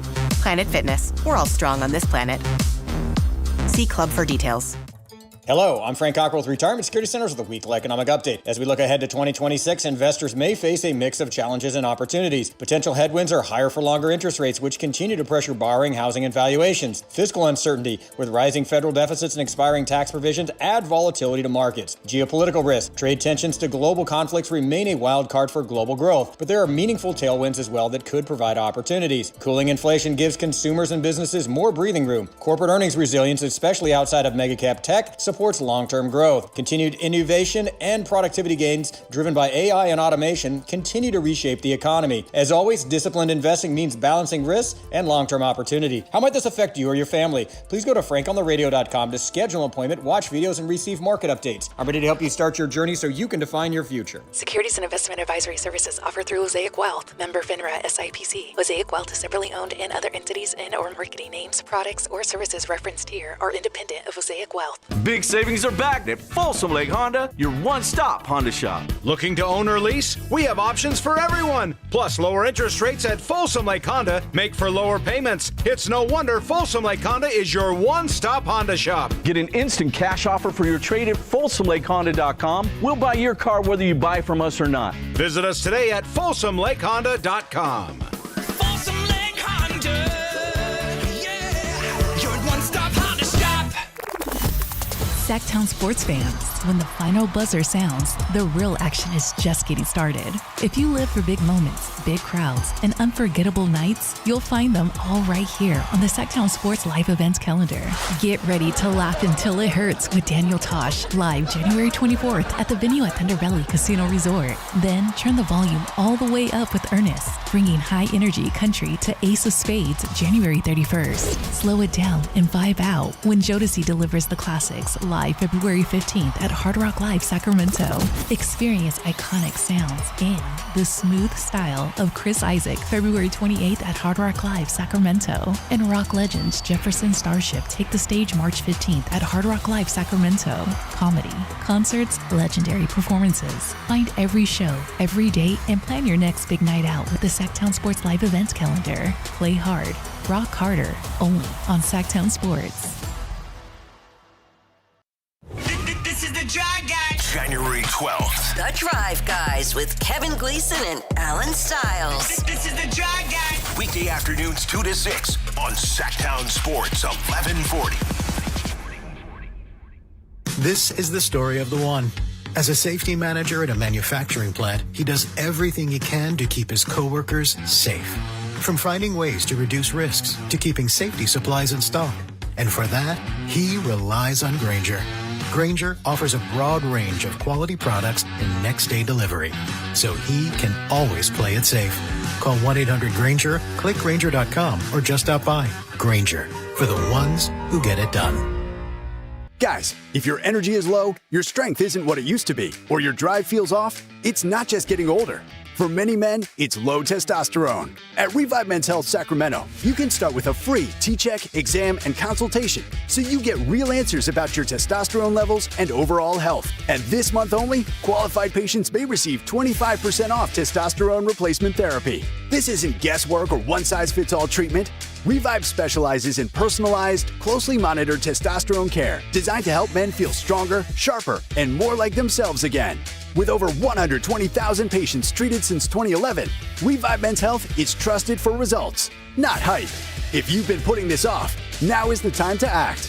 Claim your free T-check and consultation and see if you qualify for 25% off TRT this month only. Call 916-619-3000. That's 916-619-3000. Or visit ReviveMen'sHealth.com. Terms apply, must medically qualify. Welcome to the Bar None Auction. Bar None Auction is selling thousands of items this Saturday, January 10th in Sacramento. Large farming and construction equipment, cars, trucks, and industrial supplies all sold to the highest bidder. Always open to the public. Visit barnoneauction.com. KHD 1 Sacramento, KYMX HD3 Sacramento. From the Power Business Technology Toshiba Studios. This is Sactown Sports 1140.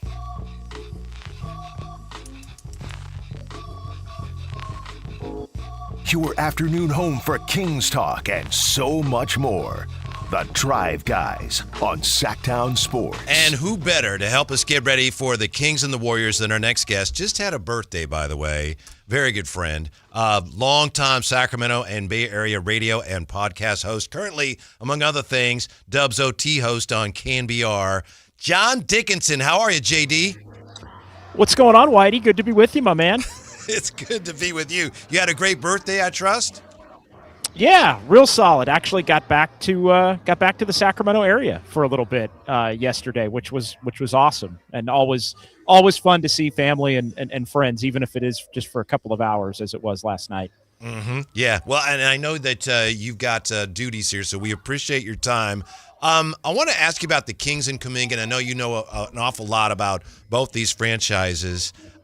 If the Kings do swing a deal for Kuminga, I know Monty Poole's reporting they appear to be the only team with real interest, but if they do acquire Kuminga, what, in your view, would they be getting?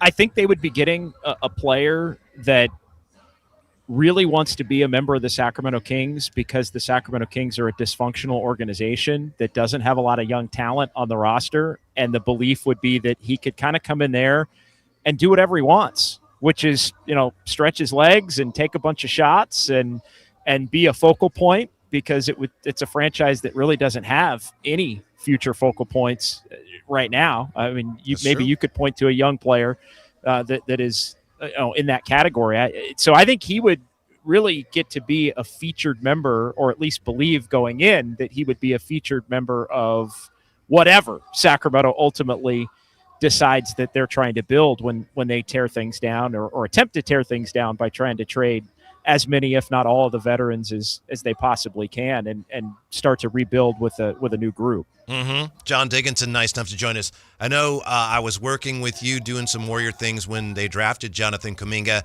and I know a lot of people still point to the Warriors and say, wow, they didn't give him a fair shake. It's the team's fault, and it's Steve Kerr's fault that he is not a better player.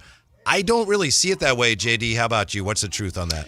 Yeah, I don't either. He has been given many opportunities. And look, when he was drafted, the Warriors were a championship team his rookie season, and they got off to a great start without him being much a factor in the equation. And so he had to kind of wait in line in terms of opportunities to get playing time. But really from that second year on, the Warriors carved out ways that he could attempt to help this team as a role player while also developing his game into the game that he believes that he possesses. And really up until the beginning of this year, which is year 5, he's really mostly been unwilling to be a high energy, defender, rebounder, slasher, get his offense in the context of an offense, even if it means maybe playing the dunker spot a little bit, or not turning down jump shots, turning down 3-pointers. It really is against what he believes his game is. He believes his game is put the ball in my hands, let me go to work, shoot the mid-range. He really does picture himself as kind of a Kawhi Leonard or Kobe Bryant type of player. And the Warriors is saying, no. Maybe you can get to that point eventually down the line, but if you want to play and grow and be a part of a team that has championship level aspirations, this is what you have to do. And again, be a willing passer, defend, bring energy to the table, turn down those mid-range jumpers, work on your corner 3-point shot, and maybe take that one if teams are going to dare you to do it. But for too long during Kuminga's first 4 years, and I think really the second, third, and fourth year, he was just flat out unwilling to try and be the player that the Warriors wanted him to be, to get him on the floor enough to where he could work and grow his game behind the scenes. And I think that's caused the rift, if there is a rift that exists between, say, Steve Kerr and the coaching staff and Jonathan Kuminga. It's just a belief that he is much more polished and farther along and talented and ready to contribute in very different ways than the organization or the coaching staff would believe. John Dickinson, nice enough to join us. JD, you know that the Kings have been talking about building whatever it is they're going to build here on a foundation of defense first. They haven't really started putting that into practice yet, but that's the plan. I know that there was a period, I'm thinking a couple years ago, where Steve Kerr and the Warriors were lauding Kuminga for his defense, but it seems like that's kind of faded. Where are they with him and his defense? Where's Jonathan Kuminga right now, pardon me, as a defensive player in the NBA?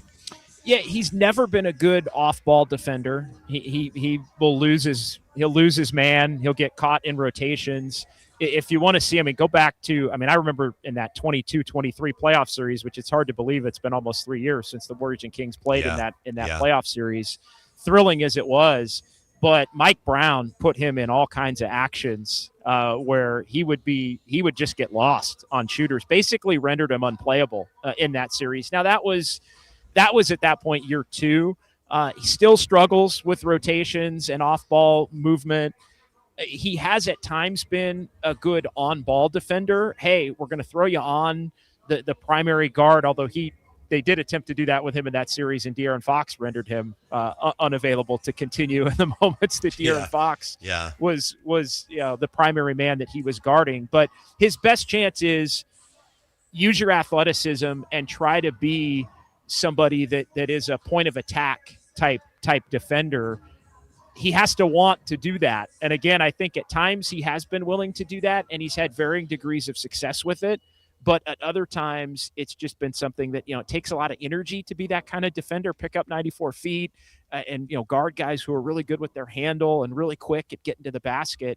And so I think the risk, the cost benefit analysis for Kuminga as to doing that to maybe earn him minutes while also depleting his energy to a point where maybe it doesn't leave enough in the tank for him to do the things on the other side of the ball that he wants to do, I think has led to less of a commitment to want to play that, although he does have the athleticism certainly to play that way, if he so desires. As you said, JD, it's amazing how far both these teams have, well, and certainly in the Kings' case, have fallen since that great playoff series a few years ago.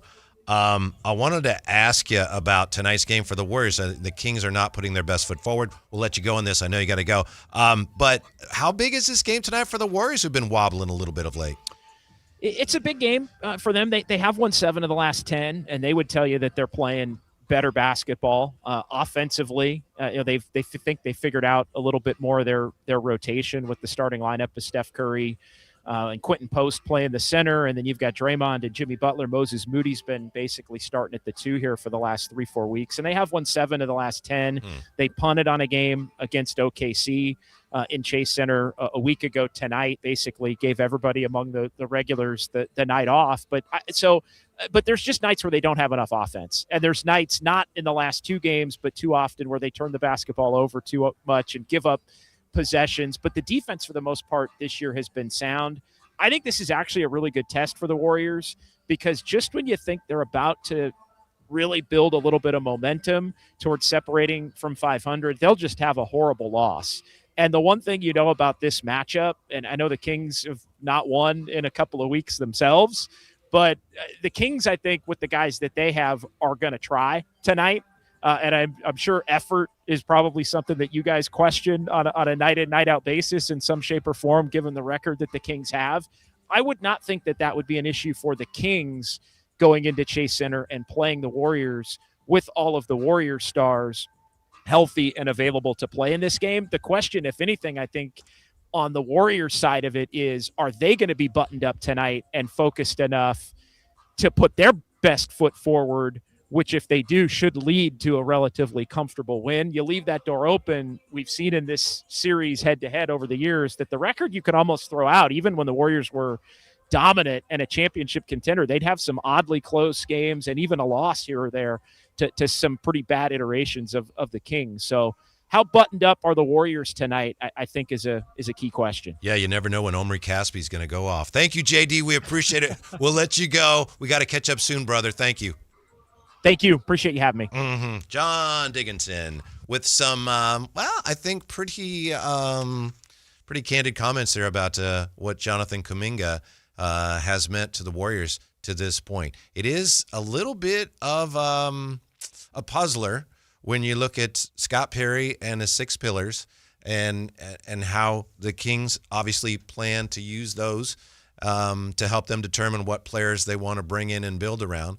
And Jonathan Kuminga has not always exhibited many of those 6 pillars, and yet the Kings appear to be very interested. And perhaps Ramsey, they're not as interested as has been reported, but it was just reported as recently as today by Monty Poole, NBC Sports Bay Area, that the Kings are the most interested team, and they may be the only team interested right now. That's where for me the issue lies, that they're the only interested team in Jonathan Kuminga, meaning the Warriors may try to hold you for a ransom note, knowing that you're the only one that's showing any interest on a player at the moment that's catching DNP CDs. Yeah, if you're bidding against yourself. We do know, based on what's been reported, as much as you can know anything like this, that the protected first round pick that apparently was either on the table or at least in the room during the summer, that's not on the table anymore. So it does appear that the price has come down a little bit, and it may be getting back to a point where the Kings look around and realize, nobody else wants him, so we're going to give you less than you're asking for, or you ain't getting nothing for him. So what do you want to do? And I know the Warriors, and all teams do this, they've done some posturing as far as letting it be known publicly that we're fine if we keep him after the deadline. That would be terrible for them. It's an untenable situation right now. They do not want to keep Jonathan Kuminga. So if the Kings can get a guy with some upside, yeah, there's been some downside. There's some tremendous upside on a team that is looking for youth and athleticism, and he's not going to cost a lot. That would be a win.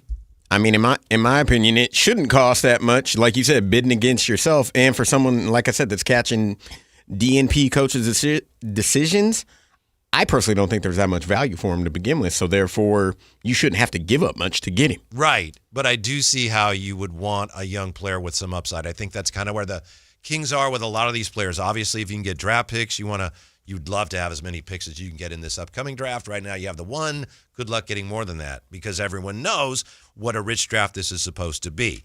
But as far as, I think Alan Stiles calls this the second draft, if you're going to look around, and it would make sense in your position if you're the Kings to do this, look around at players that have been drafted in recent seasons but haven't quite found it, and you want to find, like, all right, that guy hasn't found it there, that guy hasn't found it there. If we can acquire some of these guys at good prices, you bring them in, and maybe a couple of them find it after all. Kuminga would be a great acquisition in that regard.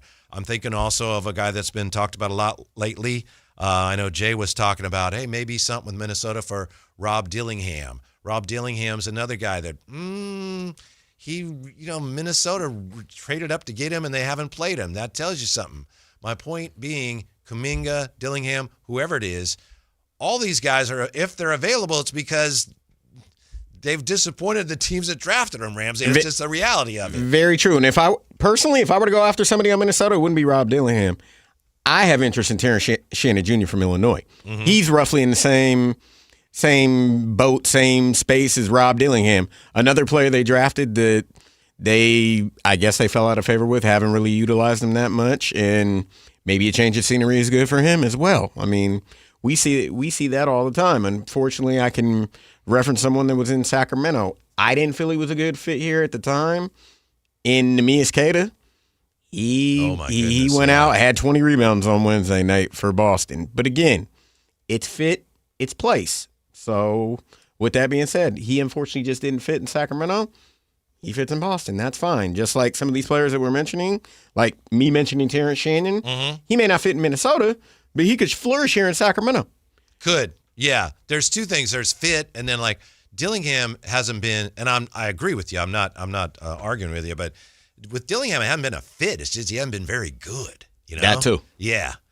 He just again, we talked to Jerry Reynolds about this yesterday, and Jerry says, the thing about him is Minnesota had Mike Conley, and they know that he's getting older, so they wanted to get a replacement. So they traded up to get this guy, and they're not playing him. You know they really wanted him. You know that he really addressed a need. They don't play him. What does that tell you?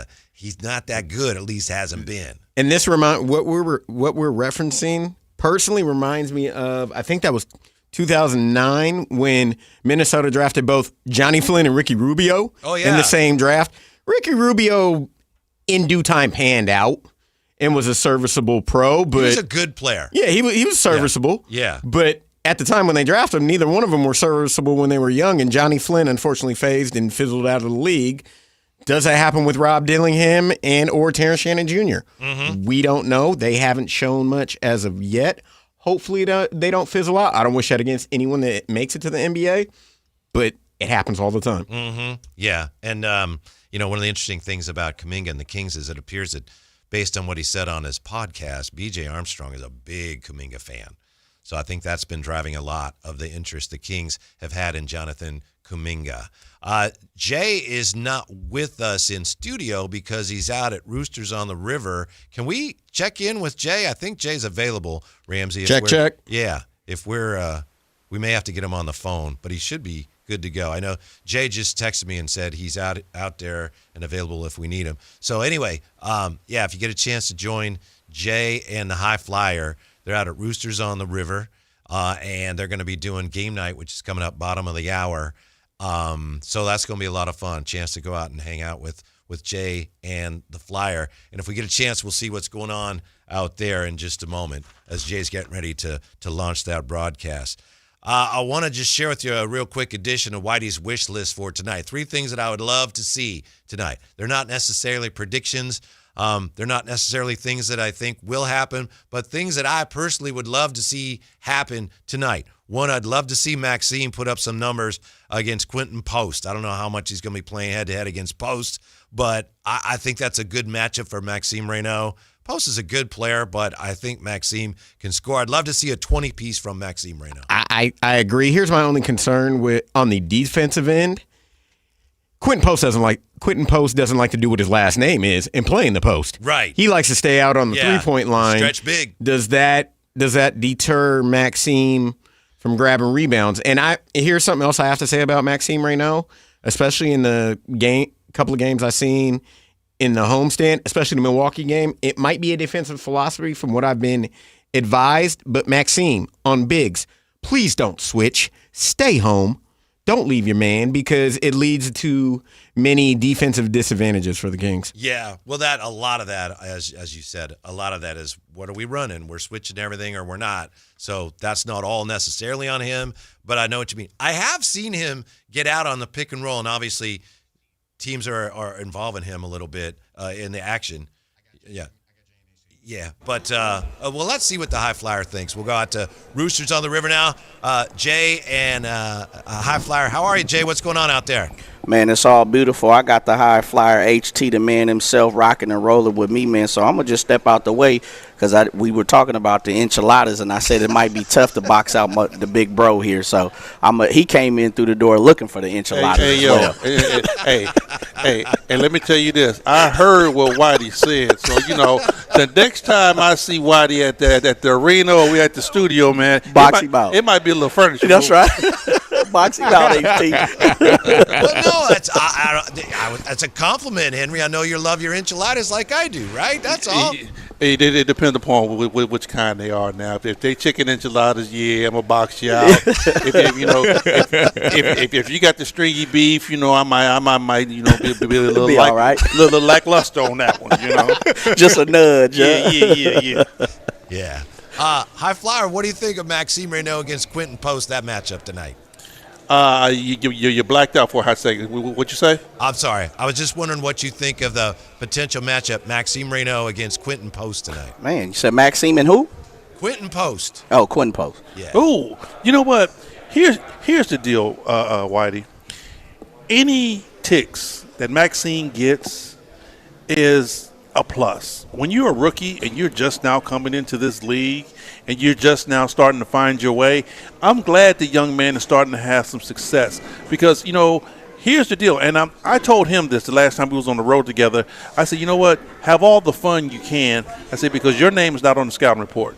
I said, next year, I want to see what you do when Maxime Reynaud's name is on the scouting report and they're not leaving you. You're the one that's getting double teamed when they throw the ball into the post. You're the one that they're saying, go box out. I'm like, right now, learn your way, have fun. I say, and be a thief. Steal every move from a big man that you think is going to work, steal it and put it in your repertoire. Come on now. High Flyer, I don't want to steal all the thunder from you and Jay's upcoming game night, but what can you share with us about any potential interest in Ja Morant, who apparently the the Grizzlies are willing to listen to offers for? Well, it's two things that go with Ja Morant. Number one, and I think the main thing, is his off-court antics. Are you going to be able to deal with that? Deal with everything that comes along with Ja Morant, his daddy, and the little crew. Can you deal with that? Hey, you have a crew, man? No, I ain't got a crew, man. No, I'm saying when you were rocking and rolling in the uniform. You had no crew? No, I'm a Beastie Boy. Okay. One lonely Beastie B. But, yeah, to be able to deal with Ja Morant and his crew. And because why it's like this? It's two parts of it. That's number one. Number two, you know what he's going to bring on the basketball floor. Right. The dude's still a savage. I mean, you could say, okay, yeah, his skills have eroded and all of this and all of that. At the end of the day, is he better than what we have right now? If you had a choice right now between 3-point guards to put on the floor, if you had Russell Westbrook, Schroeder, and Ja Morant, who you want starting on your basketball club? I'd probably go Ja there, high flyer. That's what I'm saying. So he makes the team better. And then when you look at, okay, well, look at it in an aspect of who's the youngest, longevity. Who you going to ride with?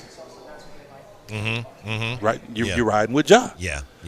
But the thing about it is that, and you guys have said it right, it's not about the basketball. It's all about, can you be able to reel this guy in on his personal side? Yeah. I want to see somebody stand up to Draymond tonight. Who's most likely to do that? Precious? Russell? Okay. Russell ain't taking him out. Let me tell you something. He ain't taking no smoke? Man, I will say this. And, a lot of these guys don't impress me too much because of how they go and what they do. But as I got a chance to know Russell, because I wasn't a Russell Westbrook fan. Really? I went on record saying that I am not a Russell Westbrook fan. I respect what he does, but I'm not a big Russell Westbrook fan. May I ask you why real fast? But let me tell you this. Just because of what you think of him, the perception of Russell. Okay. But as I got a chance to sit and watch him and see how he goes by his daily routine, what he does as a professional, man, I got to salute that dude. He's the first one in the practice. He's the last one to leave. He's the first one to be at the shoot around. He's the last one to leave. The dude still works out 3 times a day. And I'm talking about if he don't pick up another ball, he first team Hall of Fame. Yeah. And he's still doing this at year 18. Now, he going to mess up. Russ going to mess up. Ooh, he got some flaws. He going to mess up. But I tell you what, when it comes down to the will to win, the dude's second to none. The other thing I'd like to see tonight, high flyer and Jay, I'd love to see Kuminga play. I don't know if he will, but I'd love to see him play tonight. How about you? Yeah, would love to see him play. Because it's still so many things surrounding Jonathan Kuminga, and the one thing that I look at is we know he can play basketball, but what is it that's going on to where Steve Kerr is not putting him out there on the floor? Because I'm sorry, when you have a basketball team, Whitey, to where wins mean everything, because their window to win is right now. They got to win right now, and if his basketball skill will push you to that next level, what is it about him personally that's so mightily that you won't even risk that to win a basketball Don't give him too much, AT. Don't give him too much, AT. We're going to talk about that in game night, Whitey. All right, that's coming up. Thank you, Jay. Thank you, High Flyer. Stick around because game night, getting you ready for the Kings and the Warriors next on Sactown Sports. Real Kings over here, so tell me what you see now. Coming down the lane off the rebound. It's 9-16 now. Look toward the sky like the beam now. Tell them like the beam, like the Sactown Sports 1140 newsletter. Right to your email. Get your latest on the Sacramento Kings, UC Davis, and Sac State with the Sactown Sports 1140 newsletter. Visit SactownSports.com to join. Get more for you.